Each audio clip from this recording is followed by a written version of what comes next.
I want to ask all of us to turn our cell phones to silent and make sure they are off the table so we can avoid feedback noise.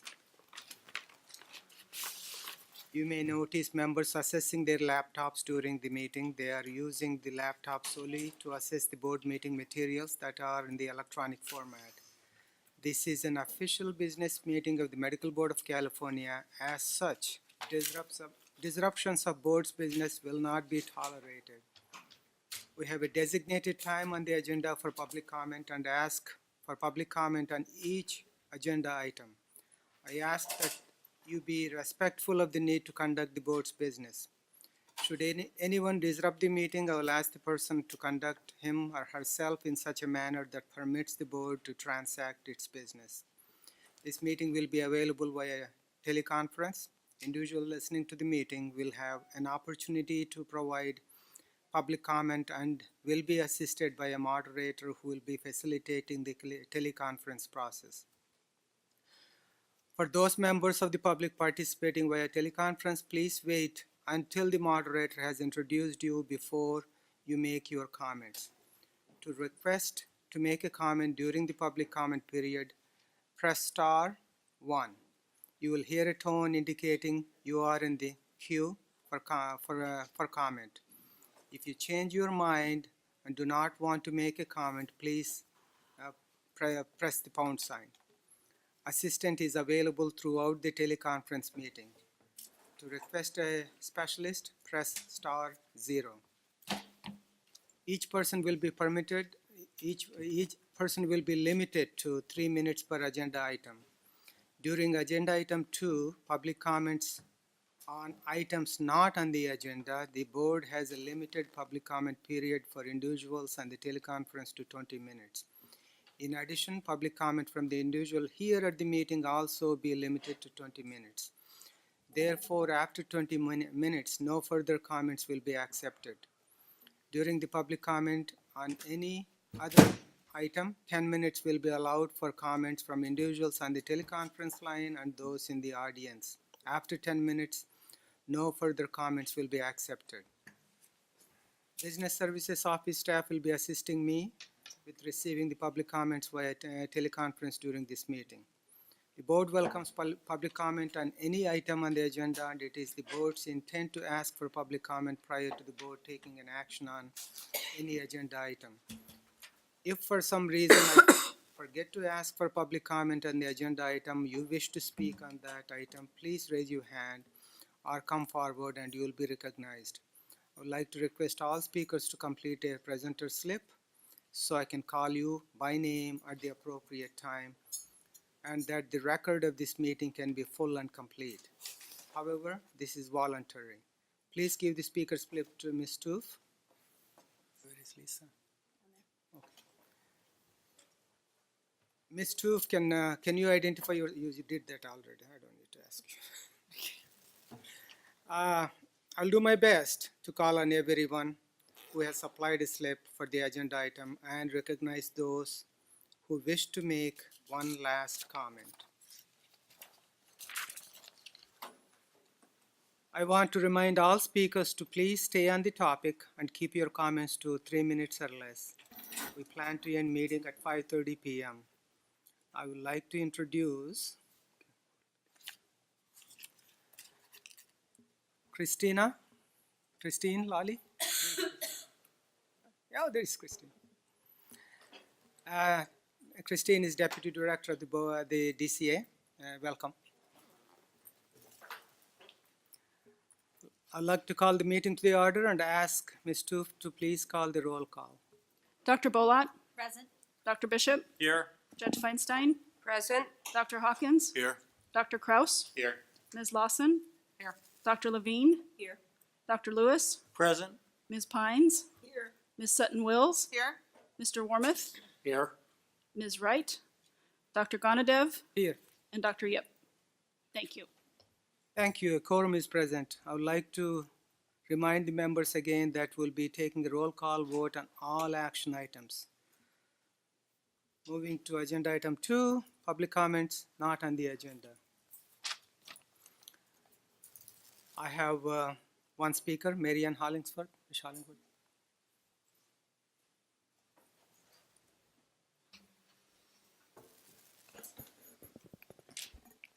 Good afternoon. My name is Marion Hollingsworth, and I am speaking now as a private citizen, not representing any particular group.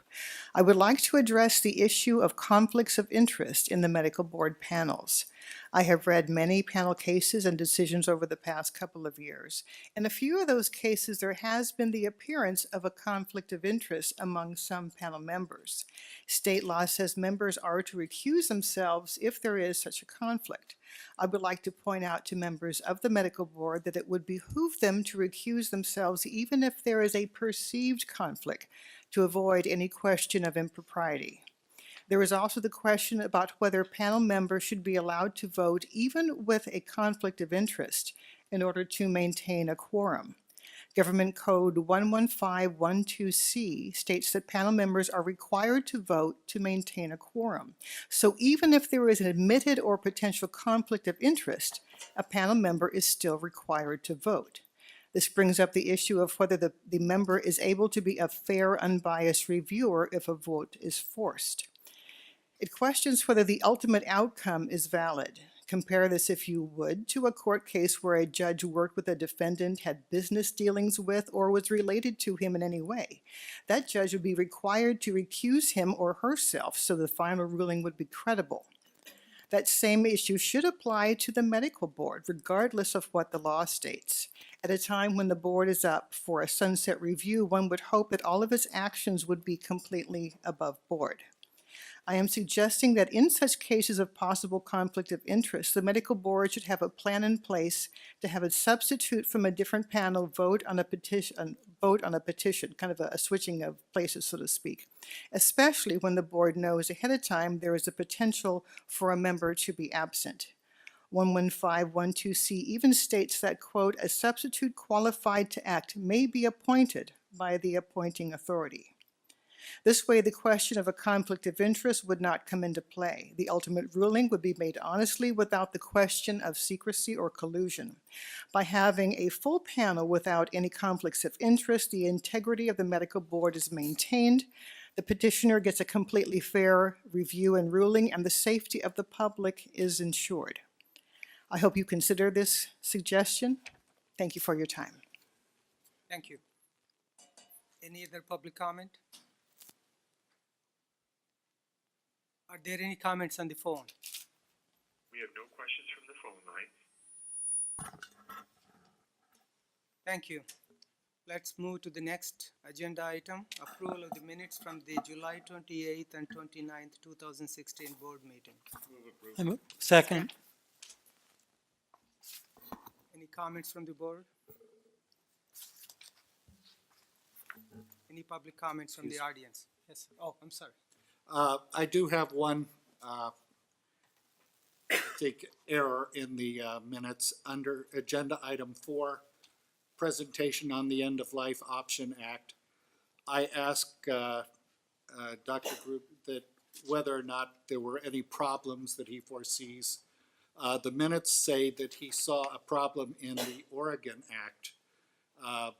My understanding is that his comment was that a problem in the California Act in that, unlike Oregon, we require 2 independent doctors to okay it, which means that in a small town where you have 2 doctors in practice together, they couldn't do it. So that it limits Californians who live in rural areas from being able to take advantage rather than Oregon.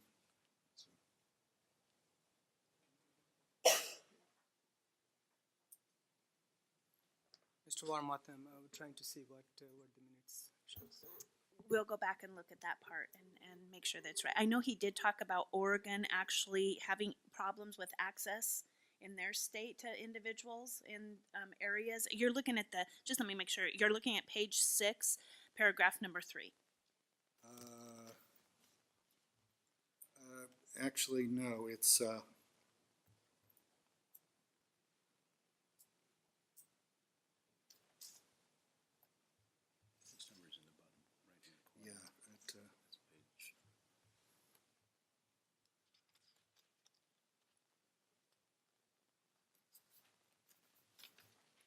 I'm sorry, I can't find it now, but Can you tell me what the paragraph it starts? says, Mr. Warmoth thanked Dr. Grube. Yes.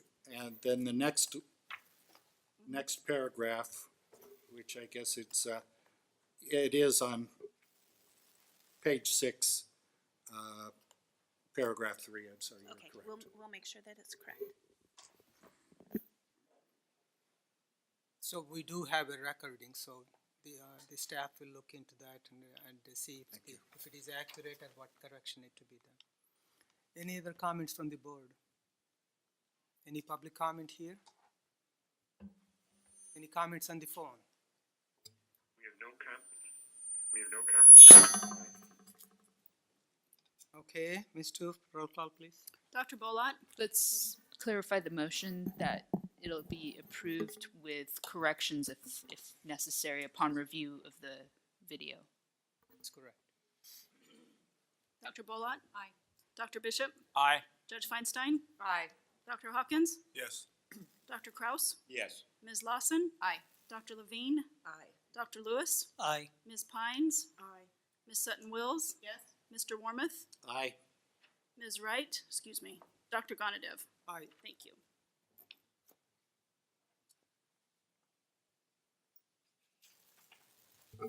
July 16 board meeting minutes are approved with that caveat which we mentioned. Now we'll move to the agenda item 4. That's my report, President's report.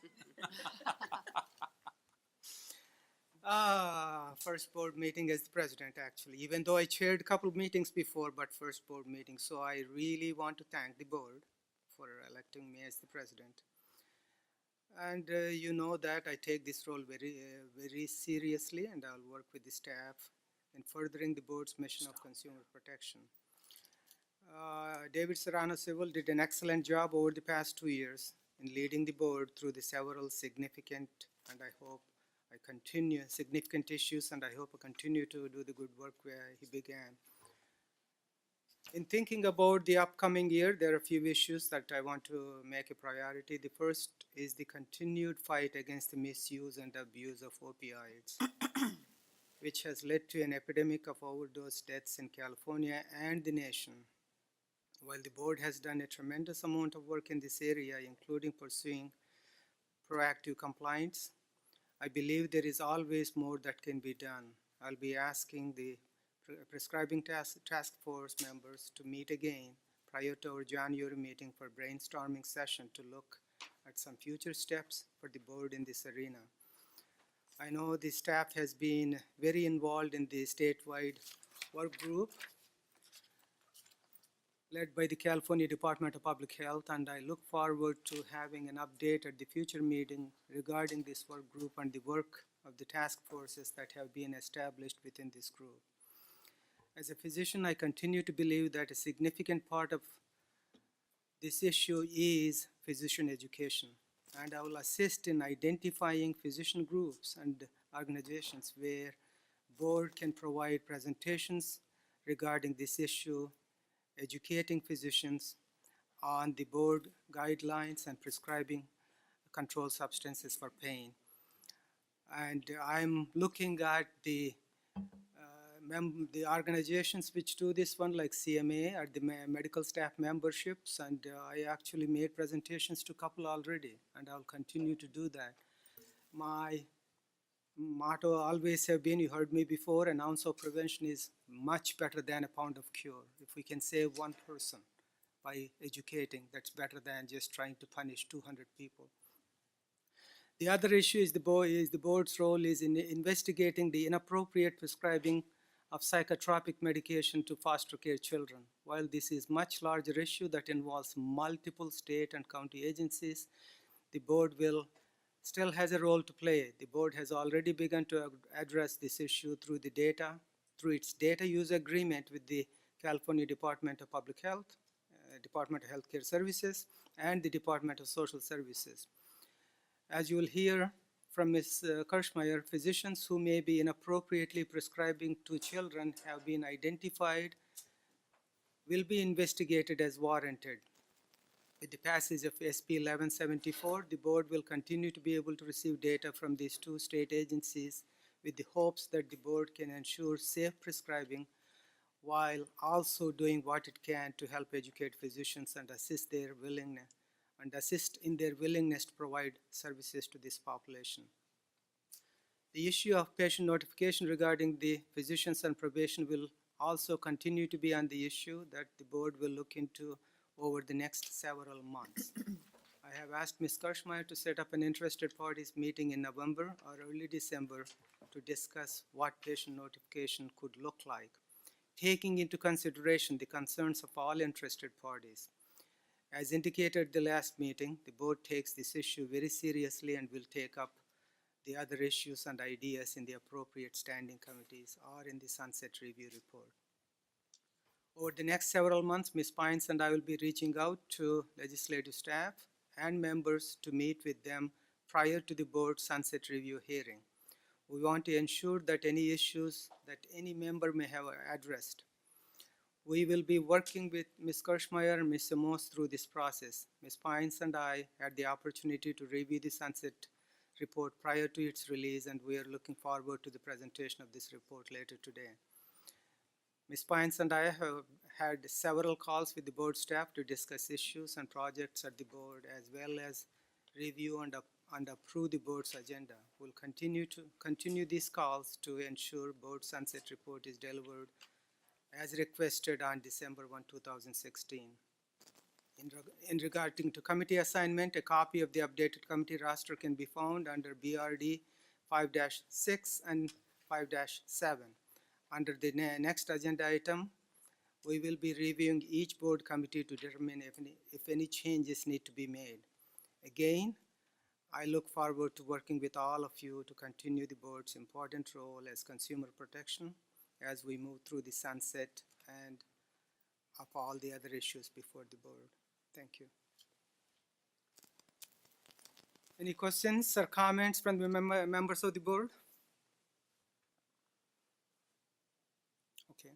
Any public comment? Comment on the phone? We have no questions from the phone lines. Thank you. Moving to agenda item 5, discussion and consideration of committees and task forces.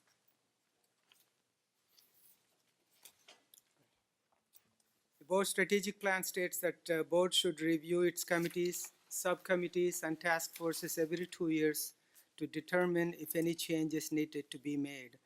I've asked Ms. Kirschmeyer to briefly go over each committee and its purpose, since we made a significant number of changes to our committees during the last review.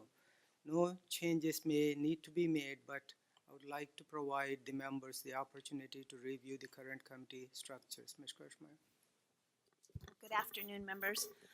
I would like to draw the members' attention to agenda item 5. It's BRD 5-1 through 5-5, and then as Dr. Gonadev stated, 5-6 and 7 are the new committee appointments.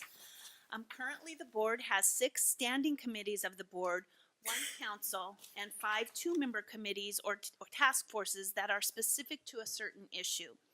The standing committees include the Executive Committee, which is listed on BRD 5-1.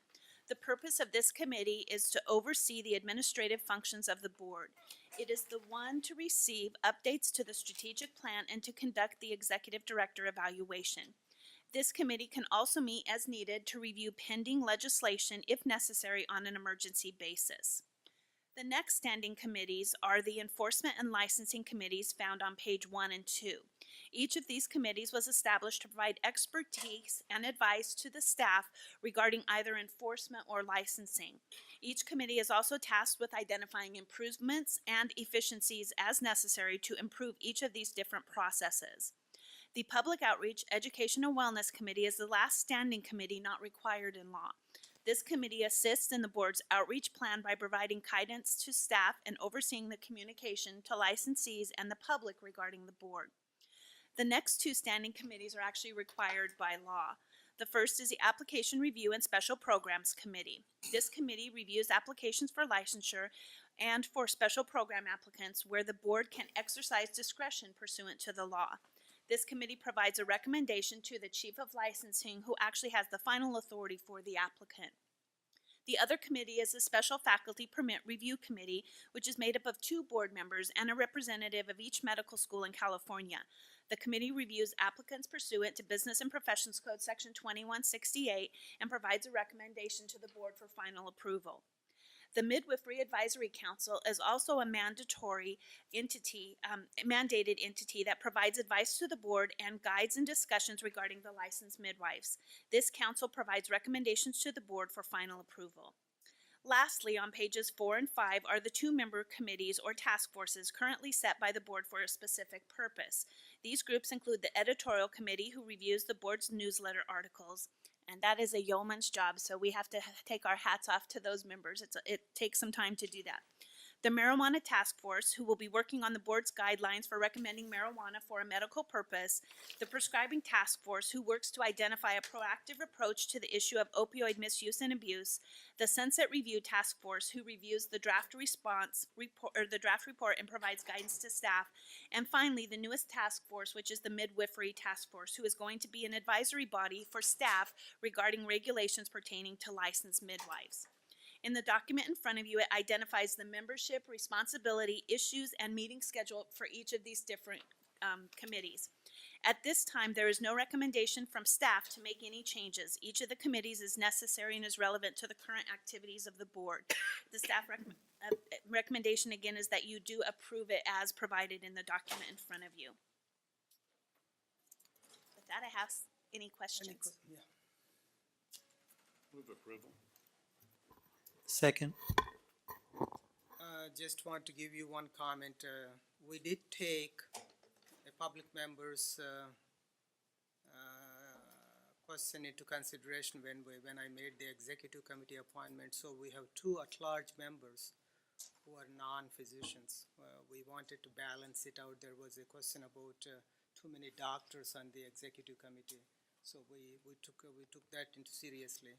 This board functions unanimously most of the time, so we don't have to worry, but we don't even want to have that public perception that something is being done. With that, any comments from the public? Yes, ma'am.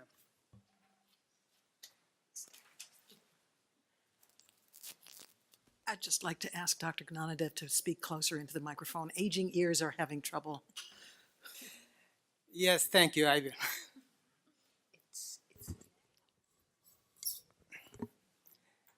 Any other comments? Any comments on the phone? We have no questions from the phone line. Ms. Toof, roll call, please. Dr. Bolot? Aye. Excuse me, Dr. Bishop? Aye. Judge Feinstein? Aye. Dr. Hawkins? Yes. Dr. Kraus? Yes. Ms. Lawson? Aye. Dr. Levine? Aye. Dr. Lewis? Aye. Ms. Pines? Aye. Ms. Sutton Wills? Yes. Mr. Wormuth? Aye. Dr. Gonadev? Aye. Thank you. Next item is board member communications with the interested parties. Any members to, anything to report? I just want to make again the same comment. It's important for me because, as I mentioned multiple times, I do wear many hats, including past president of California Medical Association and the AMPAC board and the AMA delegation. So I do meet with multiple leadership of at the state level and the federal level, but we keep the medical board issues completely away. It has nothing to do with my other activities. Yes, ma'am. You still can't hear her? No, you're doing much better, thank you. I just note that the Midwifery Task Force, as written on that sheet, does not have a licensed midwife on it, and I think we need to have a licensed midwife on the Midwifery Task Force. Thank you. Ms. Kashmir. This is a committee of the board. We will have interested parties meetings where we invite licensed midwives to attend those meetings with the task force.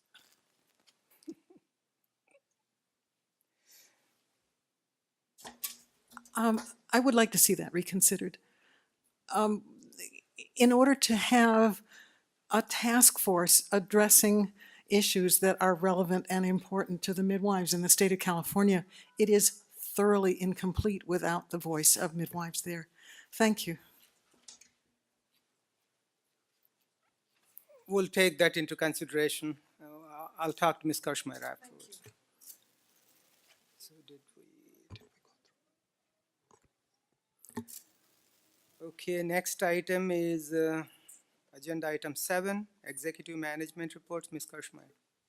And I'm going to apologize ahead of time. I actually have quite a long report today just because of a lot of the things that are coming up right now, so.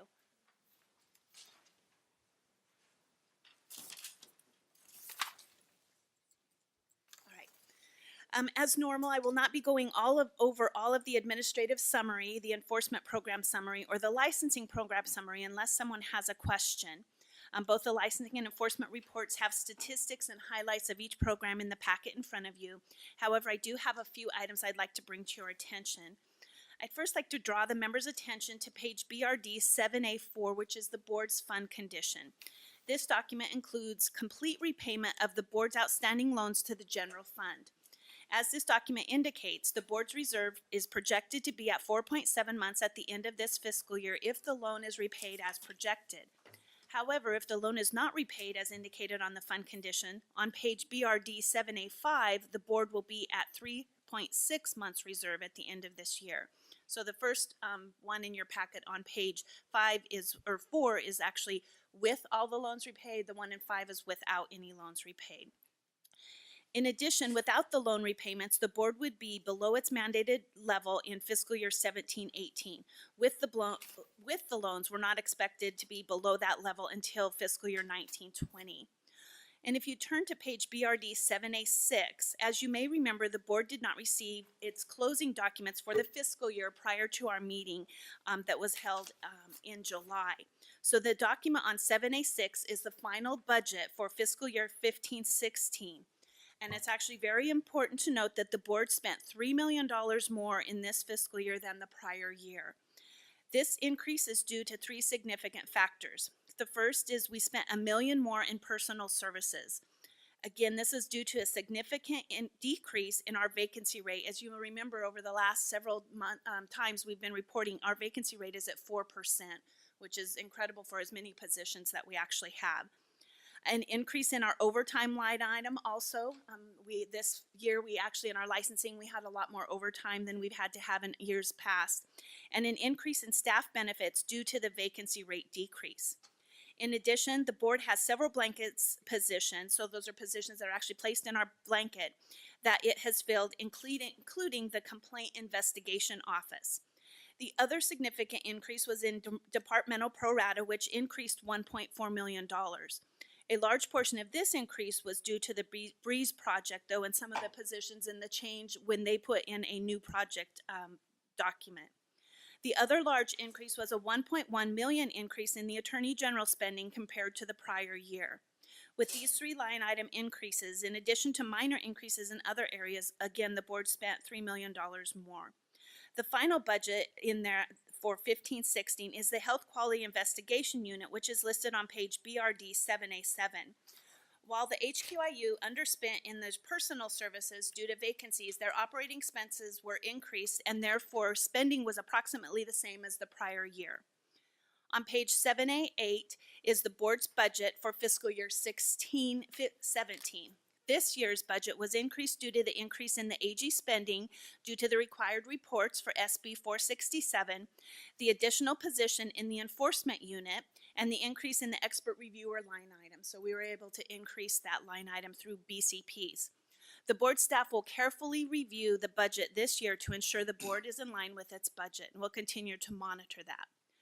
I also want to let the members know about a change in our reporting of disciplinary action in the board's newsletter. In the summer of 2012 newsletter, the board changed the way it reported information regarding disciplinary actions against physicians. On page BRD 7A20 is a sample of what the prior newsletter summaries included. As you can see, for each physician, it listed a significant amount of information, including the reason for taking action against the physician and also what the specific penalty was. In early 2012, staff proposed changing this because the board now had the ability to link directly to the document, allowing the public to read the complete document to see what action was taken and why. In addition, it decreased the amount of staff time to develop the report. Therefore, beginning in summer 2012, the board changed the reporting that is found on page 7A18. That is now what the new process is that we've been doing, which is a much more condensed report. Over the past few years, the board has had individuals request that the board go back to the previous way it reported information.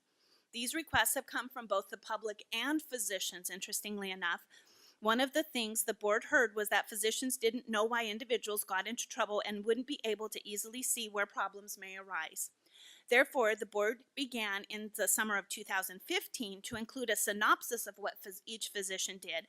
However, it wasn't tied to any specific physician. And you can actually see a sample of that on page 19.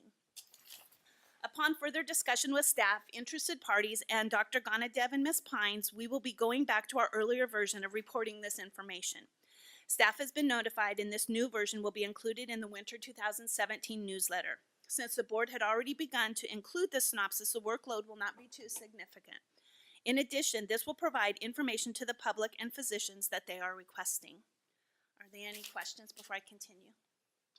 Okay. I also wanted to let the members know about a pilot program that is in the process of being implemented.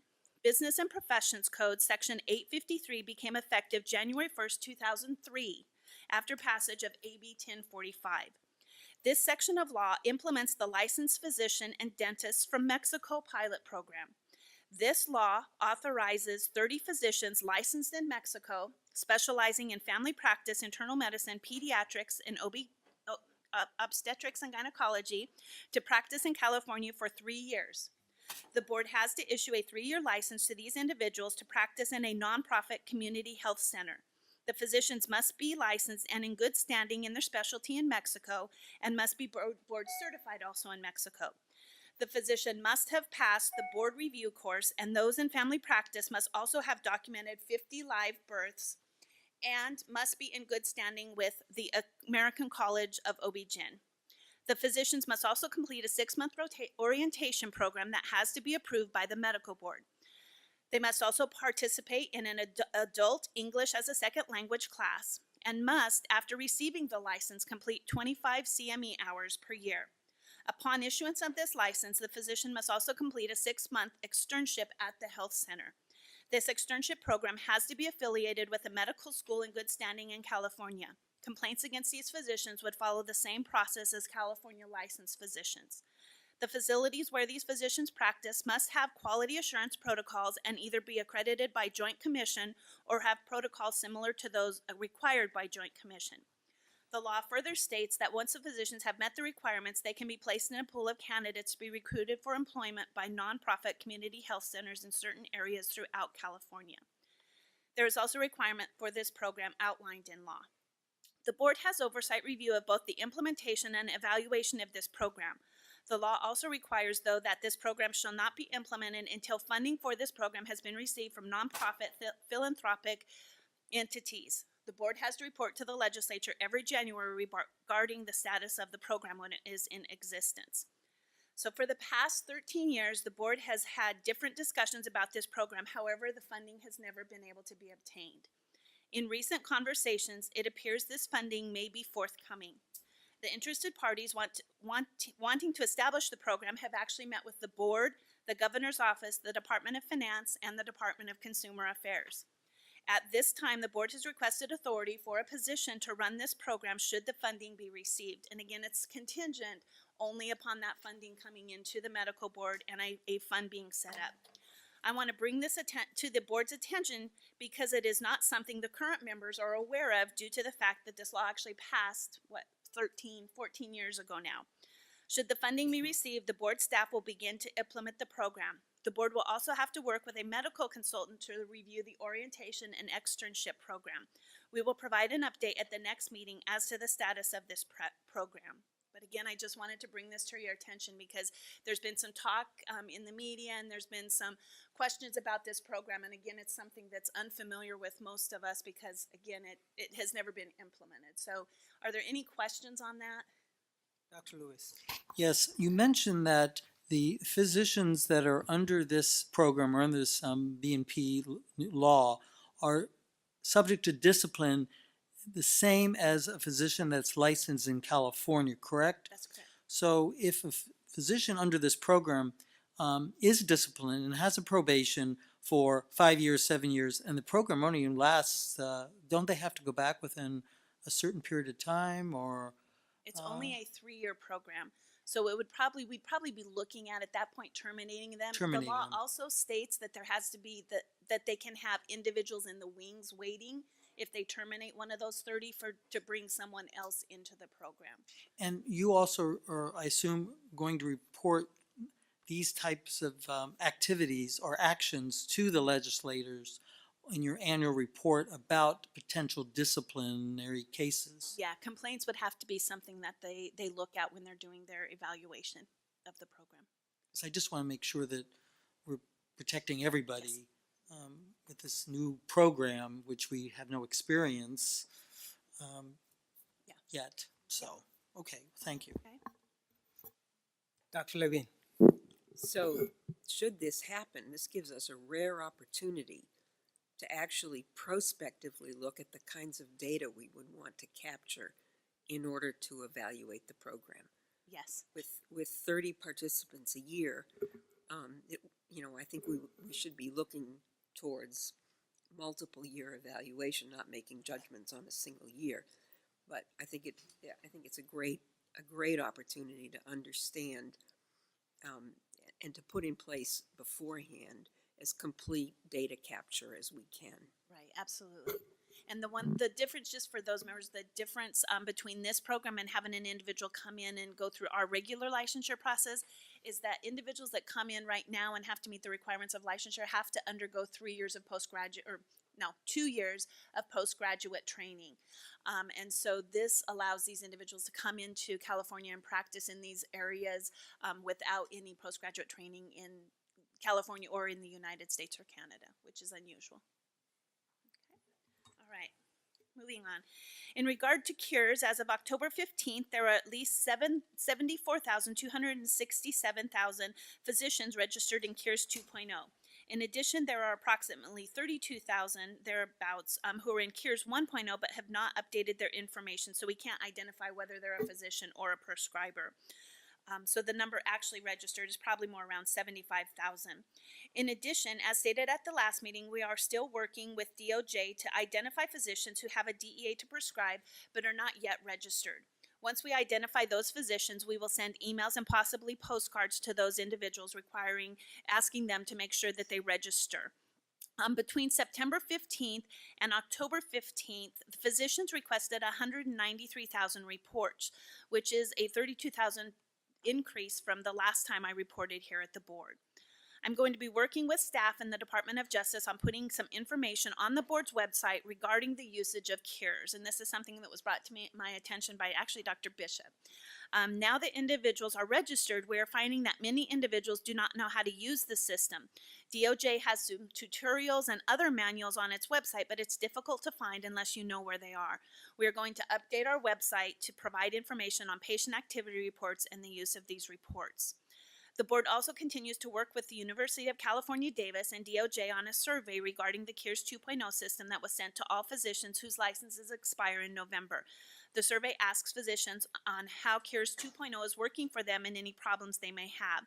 Again, this survey is part of a study on opioids and part of a grant that was provided to the California Department of Public Health and DOJ. I also wanted to let the members know that I was invited to attend the first National Governors Association Opioid State Action Network call. During this call, an individual from Wisconsin discussed their guidelines that they had just approved in July. There was also a representative from Massachusetts who discussed a recent bill that passed in that state putting restrictions on the amount of opioids that could be prescribed. These calls are focused on best practices between states, and it was a great time to hear what is going on in other states and also discuss what barriers there are to overcome in the opioid misuse and abuse issue.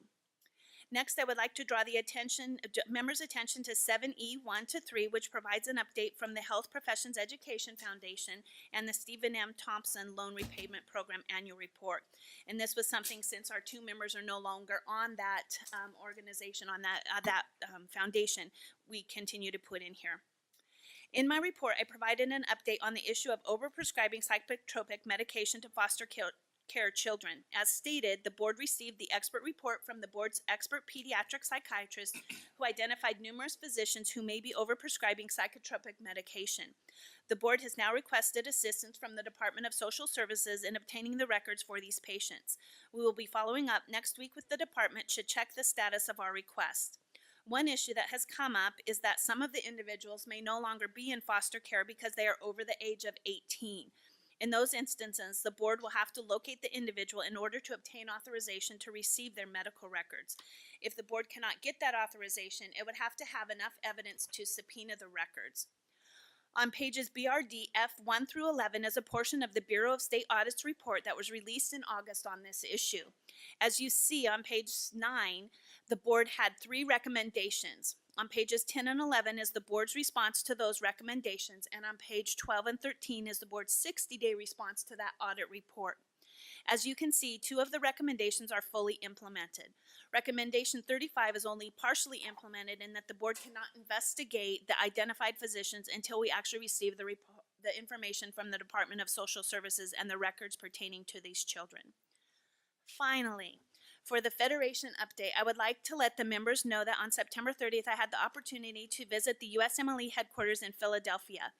I'm on the State Board Advisory Panel to the USMLE, and the annual meeting was held on this day. As you know, the USMLE is the national examination that physicians must pass for licensure. The members heard about recent updates to the USMLE, received information on how individuals are reported to the boards if they had irregular behavior during examination, and reviewed a list of stakeholder issues. The members also discussed topics included in the examination and reviewed the USMLE annual report. I sent a copy of that report to the board members last week, so hopefully y'all received it. The best part of the meeting, though, was the opportunity to observe the USMLE Part 2 clinical skills examination. During this examination, it was just remarkable how organized the exam was. There's been recent talk about trying to get rid of this examination, but after observing this examination, I believe more than ever that this exam is necessary, and this is the clinical skills portion. This is the only time that a physician receives an evaluation of their communication skills. All other examinations are computer-based. The USMLE uses standardized patient encounters during this portion. It was a great meeting, and I'm glad that California is able to be on this advisory panel. And I would encourage any physician members that may be interested in assisting with the USMLE to let me know so I can provide that information to the National Board of Medical Examiners and the Federation of State Medical Boards. The Federation also sent a notice seeking nominations for elected officers. I sent out the information to all members regarding these positions, but at this time I haven't received anyone interested in that. So I'll just move on. The Federation is also seeking individuals who are interested in serving on committees within the Federation. I have only heard from Dr. Kraus at this time, who would like to be nominated to the Ethics and Professionalism Committee and any committee where his expertise can be used. If no one else would like to be nominated for a committee, then at this time I would like to ask for a motion to approve the preparation of a letter of recommendation and support for appointment of Dr. Kraus to the Ethics and Professionalism Committee. So moved. Second.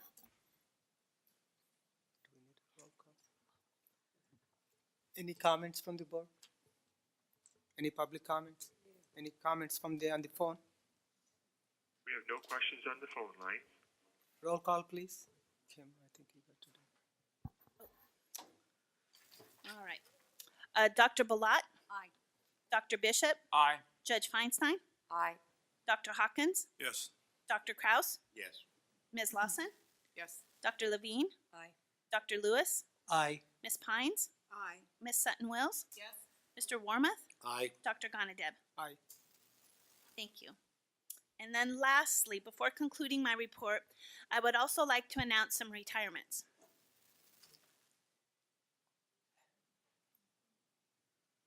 Hopefully not yours. The licensing unit has 2 managers. I'm sorry. That are retiring, that have been with the board for a significant amount of time. One of them you know very, very well. Mr. Shunke will be retiring on November 10th, and Ms. Oseto recently retired last week. We will miss both of these individuals, and we're currently recruiting to fill their positions. Sorry. Finally, I would like to let the members know that Mr. Warden is retiring at the end of the year. Mr. Warden has been with the board for 9 years in different positions, and most recently as the Chief of Licensing. Words cannot express the amount of work Mr. Warden has done for the board and for me personally. I would like to recognize him and ask him to stand.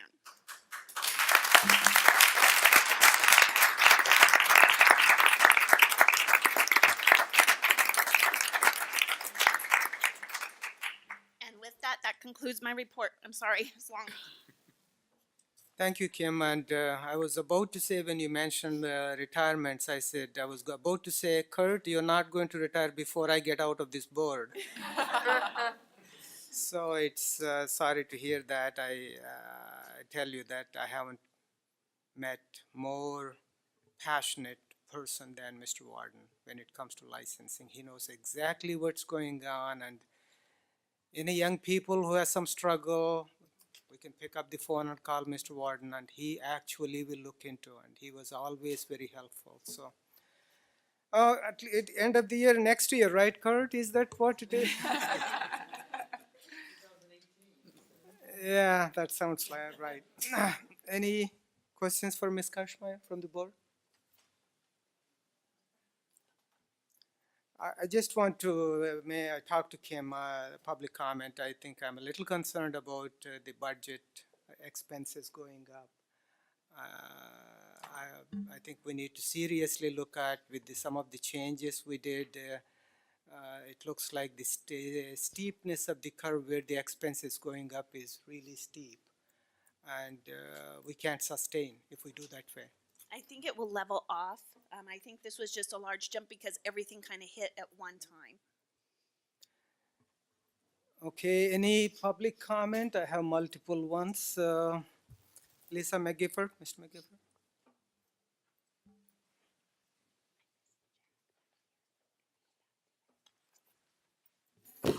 Good afternoon. I'm Lisa McGiffert with Consumers Union Safe Patient Project, and I'd like to comment on the part of the report regarding the summaries of disciplinary actions that would give the reason that a physician is disciplined in the newsletter. As you know, it was done in the past, and we're pleased to see that it's being reinstituted. Earlier this year, we worked on legislation that would have required the board to provide these kinds of summaries to help consumers understand why a doctor is on probation and without having to read a long legal document. That work laid the foundation of some recommendations we have for you today regarding these summaries. We would like them to be standardized and written in a patient-friendly, clear, and understandable language. We would like them to include, of course, the reasons the physician was disciplined and any practiced restrictions that on that physician's license, because that's an important piece of information for patients, and the duration of the probation if it's about a probation case. In addition to placing this in the newsletter, we recommend that these summaries be included in all communications to the public regarding disciplinary actions. For example, prominently displayed at the top of the physician's profile page on the Breeze website. Currently, one has to scroll all the way down to the bottom to find legal documents on that page. Included in the emails sent out when disciplinary actions are taken, and any kind of news releases or things like that. So we appreciate what you've done, and we'd like you to do a little bit more. And as you know, we would like to see patients get noticed when their doctor's on probation, but that is not happening yet. And so this is a way that patients could understand a little bit more about what's going on with physicians. And we want to say we appreciate the changes that have been made on the website. And it continues to improve, making real prominent consumer-friendly language on the homepage, directing people where to look up their doctor, and you've even included a brief video that people can watch, and where to file complaints. I noticed that in the Sunset report, you reported on a survey that said 1/3 of the people who came to the website and completed the survey were coming to file a complaint. So it's real important for that to be prominent. And we look forward to continuing working with you on improving the kind of information that you provide to consumers. Thanks. Thank you. I'm sorry, we actually had a public comment under number 5. Mr. French, I'm sorry, we missed you on that. Yeah, Mr. French, item number 5. Good afternoon. My name is Jack French, and we appreciate the balance in the executive committees between public members and physicians. Thank you. Thank you. Any other public comment on Ms. Kirschmeyer's report? Any comments on the phone? We have no questions on the phone line. Okay, so we'll go to the agenda item 8. Update from the Department of Consumer Affairs, Ms. Lawley. Christine, welcome.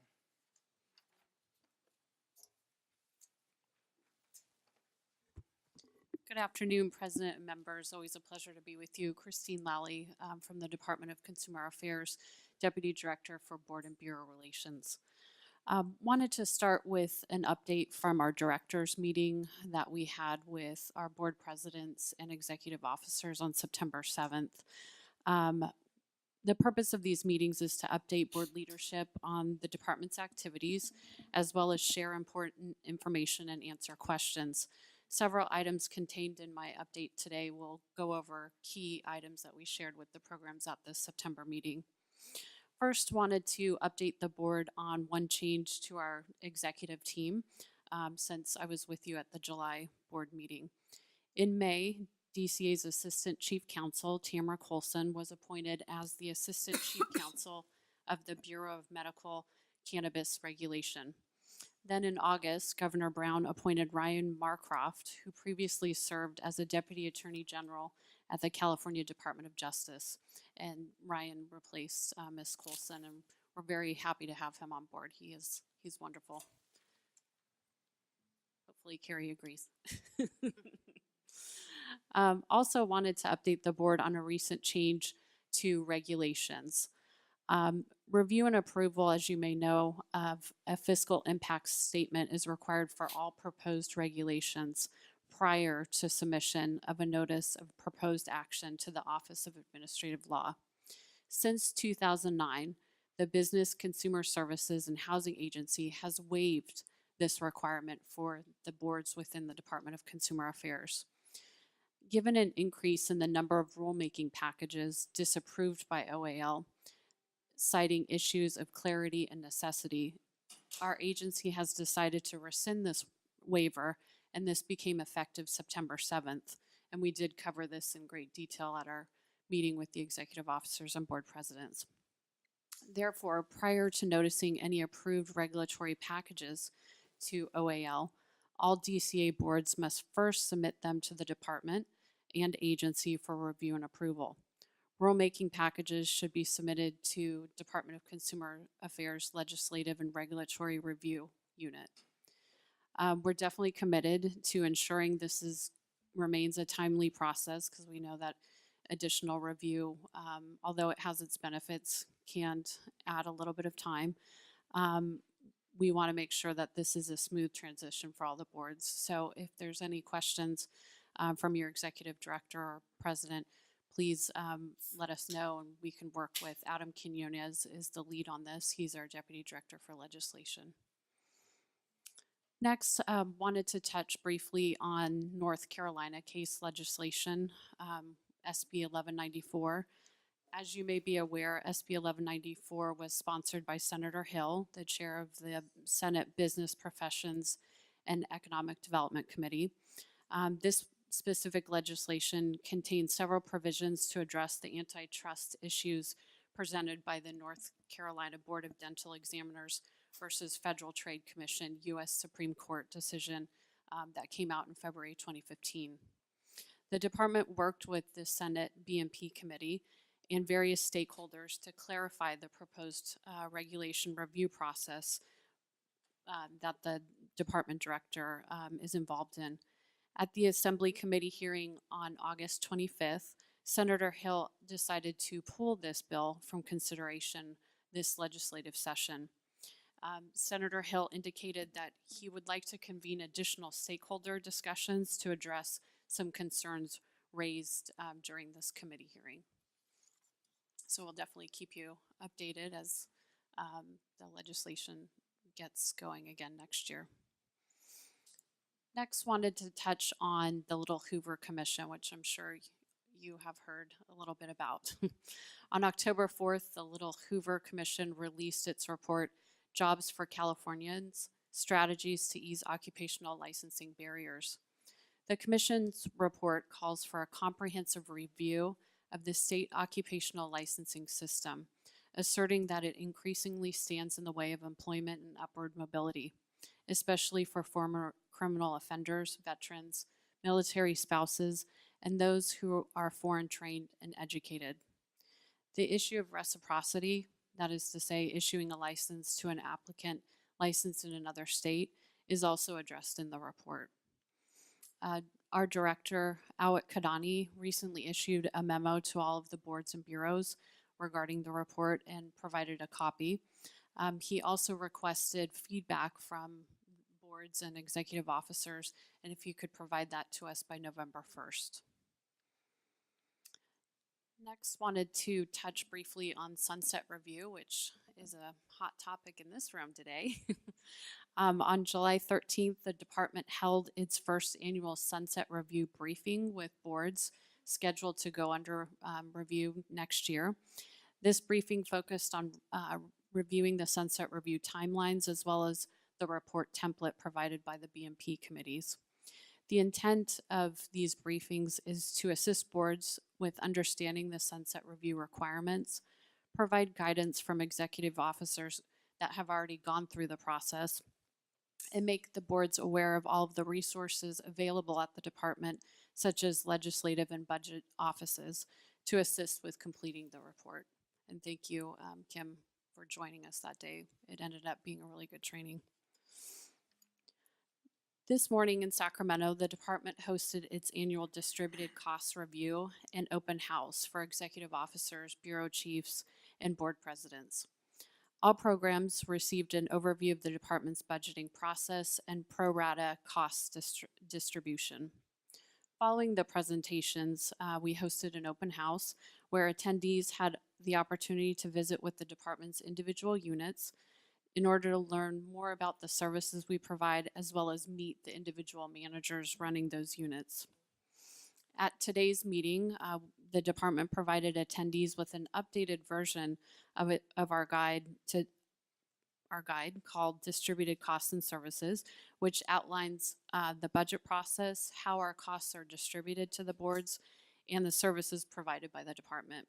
An electronic copy of this guide will be distributed to all board members in the coming weeks.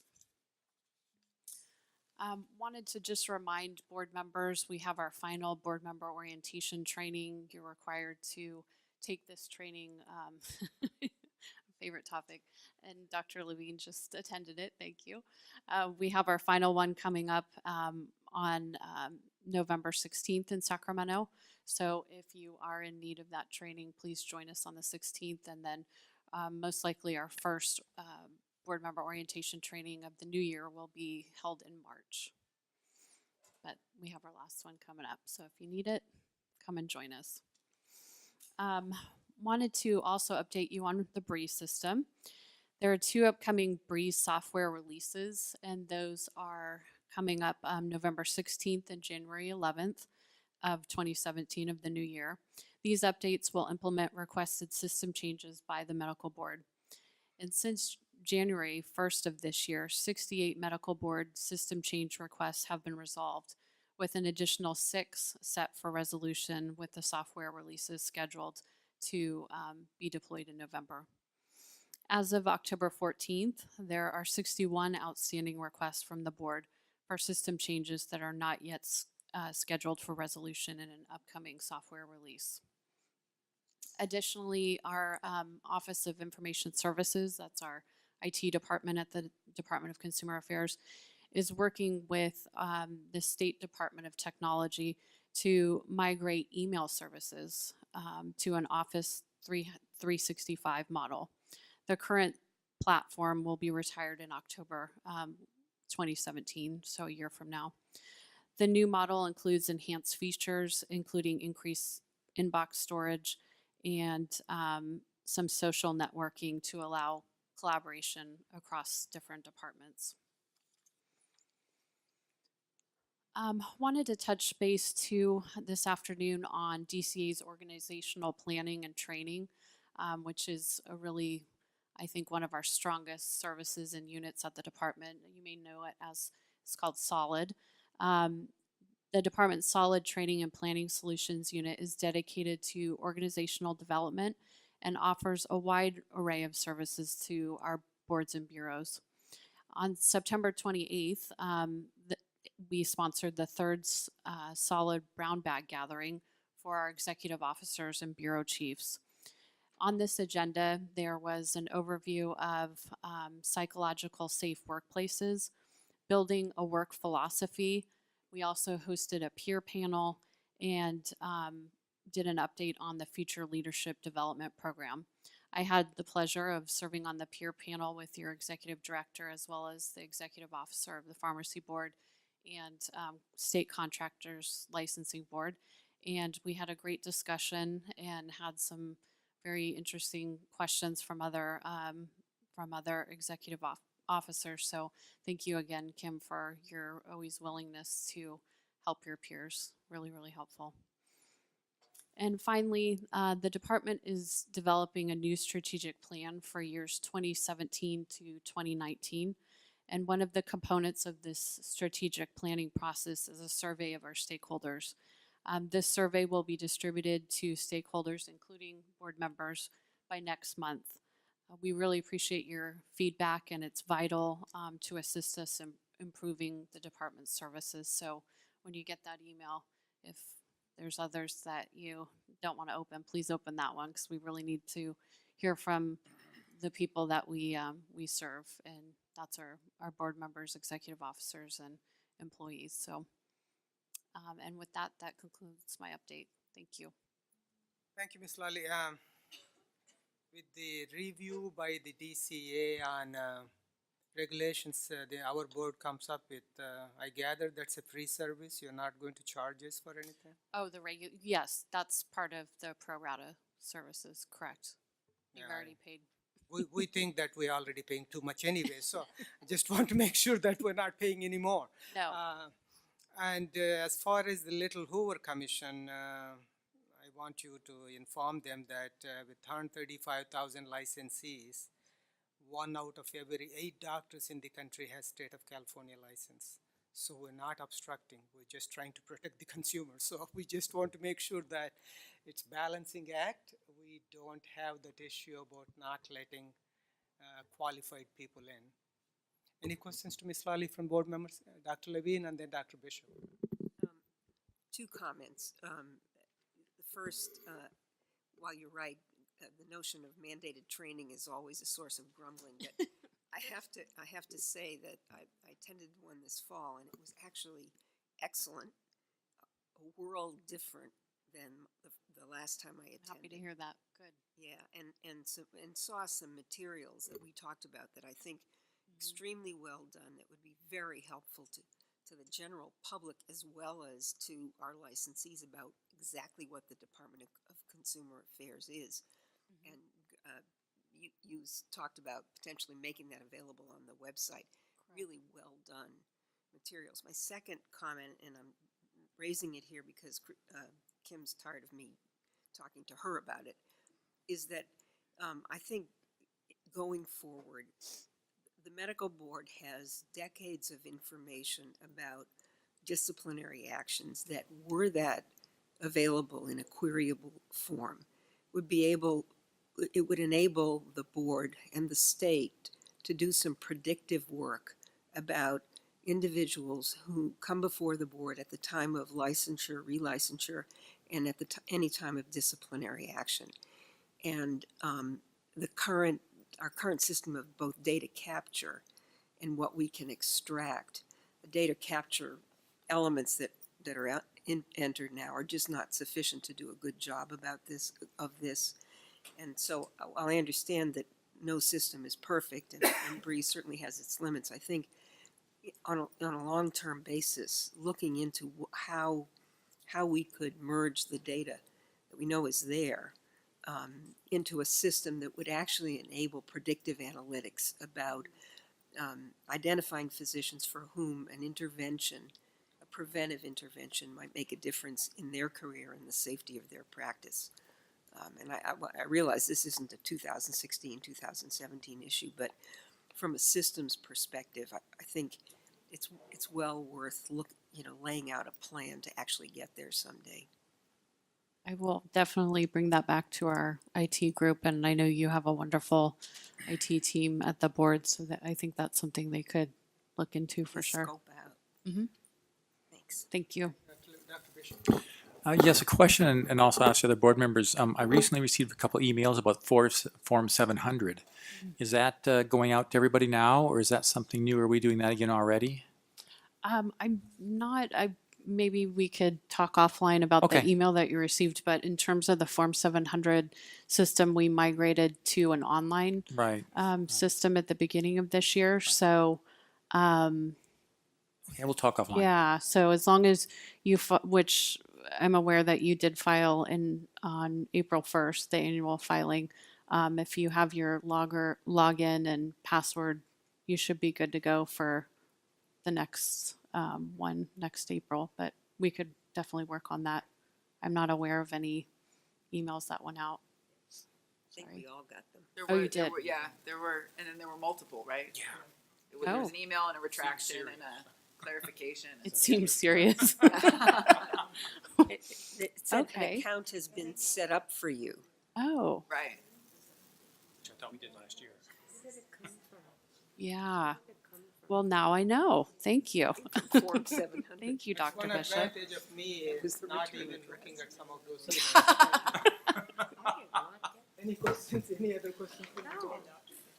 Any comments from the public here? Maybe those of us who are under suspicion. Oh, I should. mic was off. Any comments from public here? Any comments on the phone? We have no comments on the phone lines. Okay, thank you, Ms. Lally. Thank you very much. Moving to the next item, big one. Agenda item 9, discussion and approval of the sunset review. Ms. Kirschmeyer and Ms. Robinson.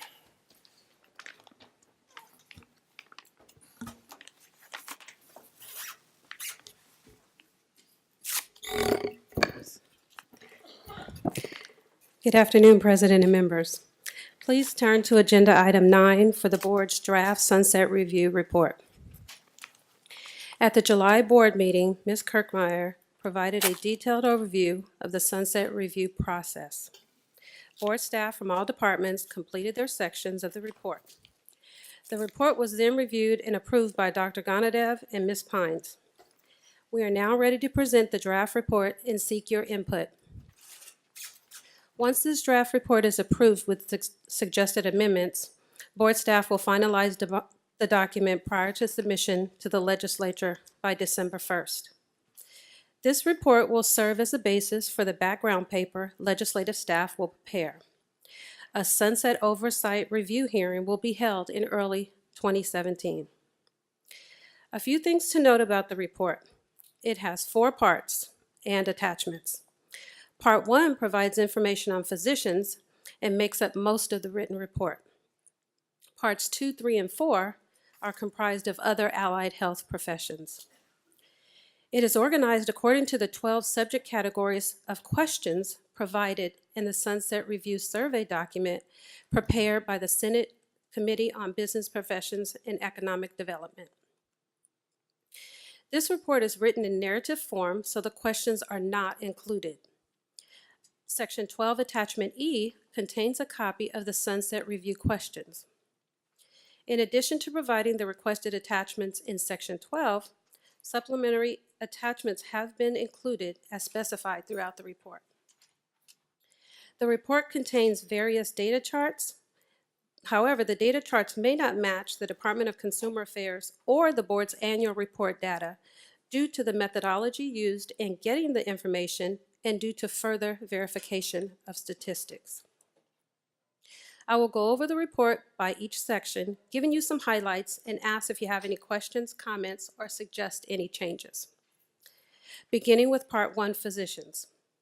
Section 1 provides the background and description of the board and related professions, including improvements made by the board since the last Sunset Review, such as updating the guidelines for prescribing controlled substances for pain in November 2014, producing 2 public service announcements specific to the opioid overdose prevention issue, offering board meeting participation to consumers via the telephone beginning in May 2014, and completely revamping the board's webpage to make it more user-friendly. This section also contains legislation sponsored by the board and affecting the board since the last Sunset Review, like AB 1838 Bonilla in 2014, when the board co-sponsored legislation that allows graduates of accelerated and competency-based medical school programs be eligible for licensure in California if the program is accredited by an approved agency. Do you have any questions, comments, or suggest changes to Section 1? Any comments? I just have a comment even before that on page 3 I's where it says forward. Do you really mean forward? As in the forward before you get into the balance of the thing. It's just forward. It's on my page 121. It's just before the table of contents page. Was that a typo? Did you really mean to say forward? Like this is a word before? Forward. Yes. Okay, we got that. Trivial, but Thank that's you. okay. That's good, Mike. You weren't falling asleep when you read. Okay. All right. Go ahead, please. He's what? He's up. I have a comment. Yes, Dr. Lewis. On page 32, when we talk about the checkup on your physician, checkup on your doctor campaign, I think I made this comment before regarding whether you can check up on an MD or a DO. I don't know if I mentioned it to someone. Did that get changed or? So everything that you sent me is not incorporated in this one. So we'll put it in when we go back. So that was one of them, to identify that it's only for physicians on the checkup on your doctor. Just so you know, on our website though, when you go there, we have a statement that says if you're looking for an osteopathic physician, go over here. So, and it takes them to that link, so. Okay. So, Dr. Levine. so when you clarify that it's only allopathic physicians, rather than just only physicians. Okay. Any Okay. other comments? If not, go ahead. Please. Moving on, as required in Section 2, it contains results of the performance measures and consumer satisfaction surveys conducted by the Department of Consumer Affairs. But it also contains results for the applicant newsletter and website user survey conducted by the board. The performance measures are posted on the Department of Consumer Affairs website on a quarterly basis. 2015-16 fourth quarter report is found in this section, and the rest of the quarterly reports are provided in Section 12, Attachment M. When the board notifies a consumer that their complaint has been closed, information on how to complete the consumer satisfaction survey is included. However, the board continues to receive a low response rate despite changes for improvement in the survey. Currently, the board receives about 8,000 complaints per fiscal year, and the highest number of responses was 92 in fiscal year 12-13. Do you have any questions, comments, or suggest any changes to Section 2? Any questions? I still am not sure how you're going to, response rate is bad and the review is bad. So I mean, if that happens in a hospital, usually CMS will cut off 10% of you, I'm just kidding, but 4% of your revenue. That's what their performance measure is. So I'm just trying to see how we can improve response rate at the same time also how we can improve what the satisfaction rate. So as far as response rate, I'm not sure how we increase that. This does go out to individuals when we close their complaint. part of the problem that we struggle with when you really look at the information, just board statistics, and this is not just for the medical board, it's also for other boards and other boards around the country, is that we receive approximately, in this last year, we had an increase about 8,600 complaints. And we discipline, take action against physicians, about 450 physicians, and about 1,500 of them go to investigation. So those individuals whose complaints get closed, they're really dissatisfied with the board because of the closure of those complaints. And I don't know how you avoid that. You know, most of them in all standard of care cases, that's gone to an expert who's identified that there was no violation, or if it's outside of our jurisdiction, that's a little bit different. But so this is one of the things we struggle with. It seems like from the response rates that we get, it's always from the individuals who are really not happy with the result in that. And so that's one thing that we struggle with no matter what. I think one thing that has happened is when our time increased in our central complaint unit, the fact that the letters were going a significantly time later from when they had filed the complaint, that didn't help matters as well. But that is one thing we struggle with. And you're right, we tried to kind of put a statement in there that the response rate is really low if you're comparing it. But this is something, you know, I'm not sure how we address it other than just saying how low the response rate is to how many we actually get. Usually I'm just giving my example of a hospital again, when there is a complaint and when that person who is complaining hears from a senior person, like when I call someone and say, I'm so-and-so, I'm chief of surgery, I looked into it and this is what the result is. Even if they're unhappy with the result, they're thrilled that some higher level person called them and explained to them what they did. So I'm just curious if there is anything we can do that way at the medical board level. I mean, they might not be happy with the result, but having someone talk to them rather than sending some letter out might be a way to look at. Dr. Levy. So the numbers are very large, and the reasons for closure of the complaint very varied. And I'm wondering the extent to which, or the degree to which the responses communicating the closure of the complaint are tailored, how tailored they are to the circumstances, and whether anyone has looked at them from the perspective of tone, degree of specificity, amount of information provided.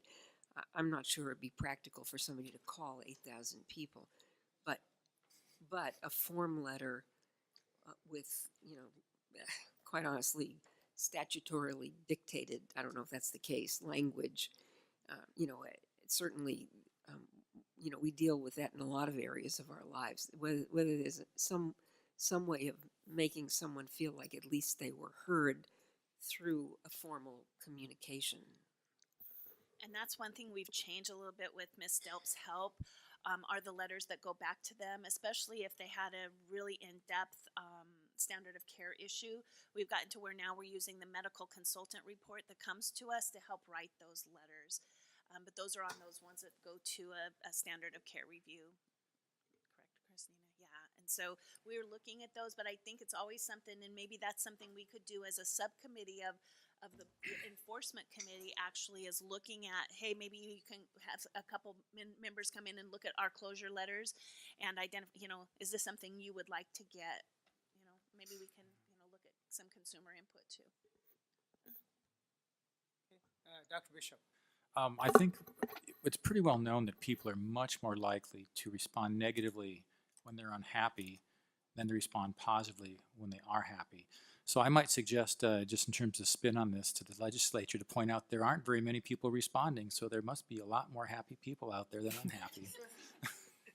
Oh, dream on, Mike. So go ahead, please. Okay, continuing with section 3, I'm going to toss it to Ms. Kirkmeyer. Section 3 provides information on the fiscal part of the board and the staffing.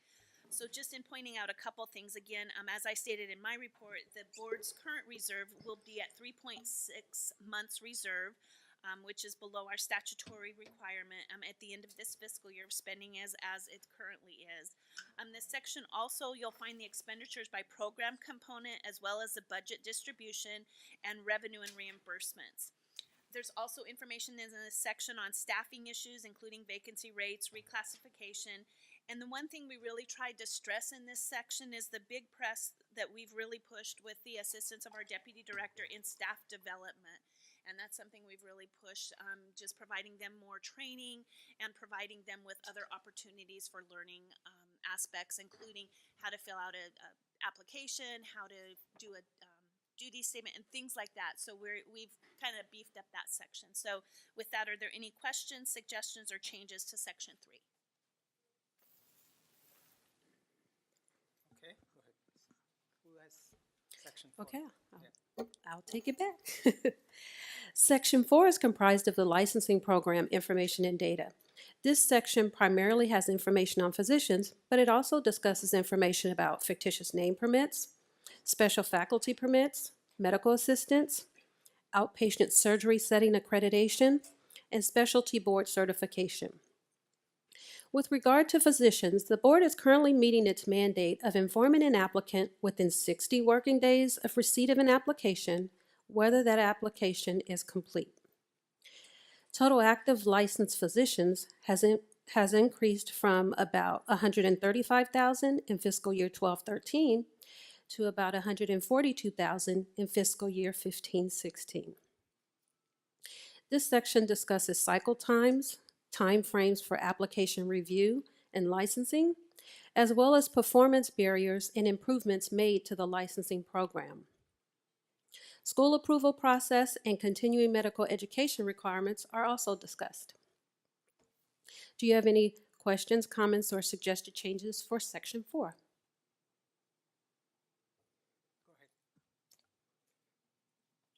I Okay. actually had a question. Dr. Bishop. I'm sorry. I didn't see anything. Is there any data that's available? Because we keep hearing the doom and gloom of the aging physician workforce, and I wonder if you have any data on that to include in the in this section to suggest what our workforce is doing, where we're going with our physicians. Are we replacing the old folks like me that are going to retire? That might be of relevance. Just a thought. Okay, thank you.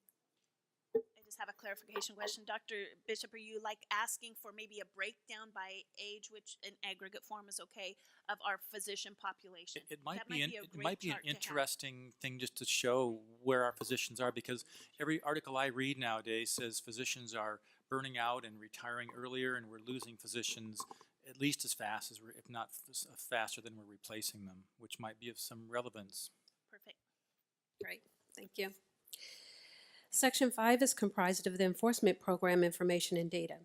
Total complaints have increased from 7,459 in fiscal year 12-13 to 8,679 in fiscal year 15-16.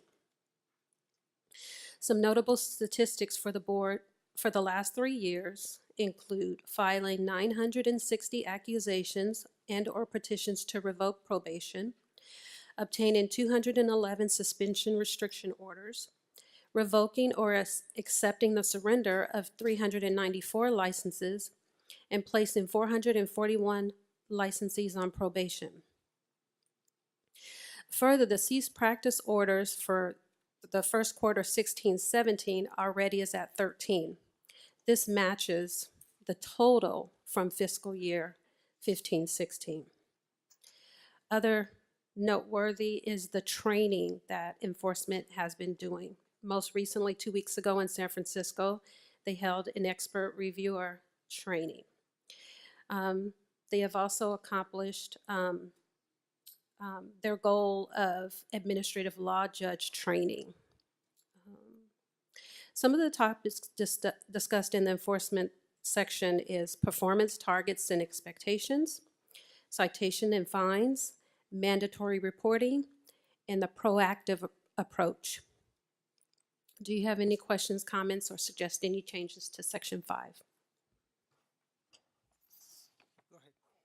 Okay. I just want to add one thing. As some of you'll remember, at the last sunset review, some of the things we got hit with was our lack of proactive approach for complaints. And so that's why we really put a lot into this section, because we've actually done a significant amount of work in this area, really, and through, Mr. Serrano's leadership and meeting with some of the legislative offices, we really have pushed on those proactive, where we can and where we have the resources to kind of take a more proactive approach, including even if we get newsletters or anything news articles that come in, just forwarding those to our enforcement unit to start a complaint to look into. So we tried to beef up that section. Yeah, I just want to Kim already mentioned that we will meet with any legislature on the BNP committee, see what their questions are before we go sit in the committee meeting. So we are willing to give them appropriate information so that they know it rather than try to chastise us publicly. Okay, moving on to section 6, which contains the public information policies. This section discusses the board's website and posting of meeting materials and minutes. It provides information on complaint disclosure policies, posting accusations, and disciplinary action in great detail. It lists information that is available to the public, and the board's consumer outreach and education efforts are also discussed in this section. Do you have any questions, comments, or suggested changes for section 6? Go ahead, please, next. Okay. In section 7, it discusses the online practice issues. Online practice, the board actively investigate complaints regarding inappropriate online practice. The board has seen an increase in the number of complaints regarding the use of telehealth. With future advances in technology, including applications available on electronic devices, this will continue to be an issue that the board needs to be vigilant about ensuring consumers are protected. Do you have any questions, comments, or changes to section 7? Dr. Lewis. Why are you calling this section online practice? Is it really just telehealth? So this is actually based on the questions that came from Senate BNP. So if you look in that section, I believe that's what they call this section. And yeah, I think we're calling it the same thing that they have. I can verify that. Yeah, and so the hard part, I think, for Senate BNP committee is using one set of questions for 37 boards and bureaus. So for other entities, especially like you'll have Contractor State License Board, for example, their issue with online practice regulation is going to be a lot different than what we have. And so this brochure, or this set of questions, goes to all boards. So we're answering it. It's not a big issue for us as it might be for Bureau of Security and Investigative Services, but the name is coming from what the questionnaire is. The name to be consistent with the questions, the section. Right. As to where ours would be telehealth. Dr. Levine. So thanks for picking that up. I completely missed that. In that case, is it worth somewhere in this section explaining that online practice is a part of, but not the entire universe of telehealth? So just so that there's clarity that telehealth is more than sort of. And online could be a number of different things, including electronic communication as well as video visits, things like that. So just some bridging between their term and education. Thank you. And just so you know, the question that came, so their section is online practice issues, and it says, discuss the prevalence of online practice and whether there are issues with unlicensed activity. How does the board regulate online practice? How does the board have any plans to regulate internet business practices or believe there is a need to do so? So again, we had to take that question and massage it into medicine.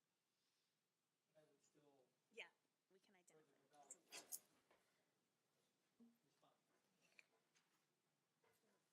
Okay, thank you. Okay, we're in section 8. Section 8 discusses the workforce development and job creation efforts by the board, including efforts to inform potential licensees of the licensing requirements and the licensure process by conducting licensing workshops and licensing fairs, among other things. Do you have any questions or comments or suggestions about section 8? Okay, moving on to section 9, current issues. Current issues include the Breeze system, Consumer Protection Enforcement Initiative regulations, and the Uniform Standards for Substance Abuse and Licensees. With regard to the Uniform Standards regulations that were adopted in 2015. However, with the passage of SB 1177 this year, the board will implement a physician health and wellness program. Due to the implementation of this program, the board's uniform standard regulations will need to be amended to accommodate the requirements of this new program. Do you have any questions or comments or suggest any changes to Section 9? Nope. Section 10 is the board action in response to prior sunset issues. This is a big chunk of the report. I think it's like 45 pages or something. Because last time there were 39 issues that were addressed in the report. There were 20 that were recommended by the board. And there were 19 committee recommendations or questions or where they asked for additional information. Most of the recommendations have been dealt with a lot of them being approved through legislation through our Sunset Bill. However, there are still a few issues that the board has included additional information in hopes of moving those issues forward in this Sunset Report. Are there any questions, comments, or suggested changes to Section 10? This is a big one, so I'm just curious if anyone has any. Okay, go ahead, please. Okay, I'm going to toss it to Kim to tell you about the new issues. I'm sorry, Ms. Kirkmar. All right, so I'm going to move through each one of these. So most of the new issues were previously approved by the board at the May meeting. However, there were some issues that were added or changes made to the approved issues. So with regard to postgraduate training, so the first one, expiration date of licensees, that was already approved. And then the next one is the postgraduate training. With this regard, the board initially approved the request to increase postgraduate training, I think from 1 to 2 and then 2 to 3 for U.S. and then international. At this point, what we're putting forward in the Sunset Review is that we require 3 years of postgraduate training no matter what medical school you were the applicant graduated from. In addition, though, one additional caveat that we have to this, and I may have to ask Mr. Warden to come forward, we know that if we do that, we're going to have a training license. So we're going to be working on language where we would have a training license for individuals coming into postgraduate training here in California. They'd have to go through the process. What we have also added to this section on postgraduate training is that if an individual actually has 3 years of postgraduate training, we believe that the current process of the board recognizing medical schools would then in essence should be eliminated. As most of you know, the legislation that has passed in the last several years has authorized individuals who have gone to an unrecognized school to become licensed in California if they've had 10 years in another state or board certified. That already watered down our current recognition process. Then it went a step further and said that if you went to a disapproved school and you practiced for 12 years and you were board certified, you could become licensed in California. Again, weakening our statute to require individuals to go to a board-recognized medical school. So with the caveat that individuals now would be basically having 3 years of postgraduate training, we would like to remove the recognition of medical schools.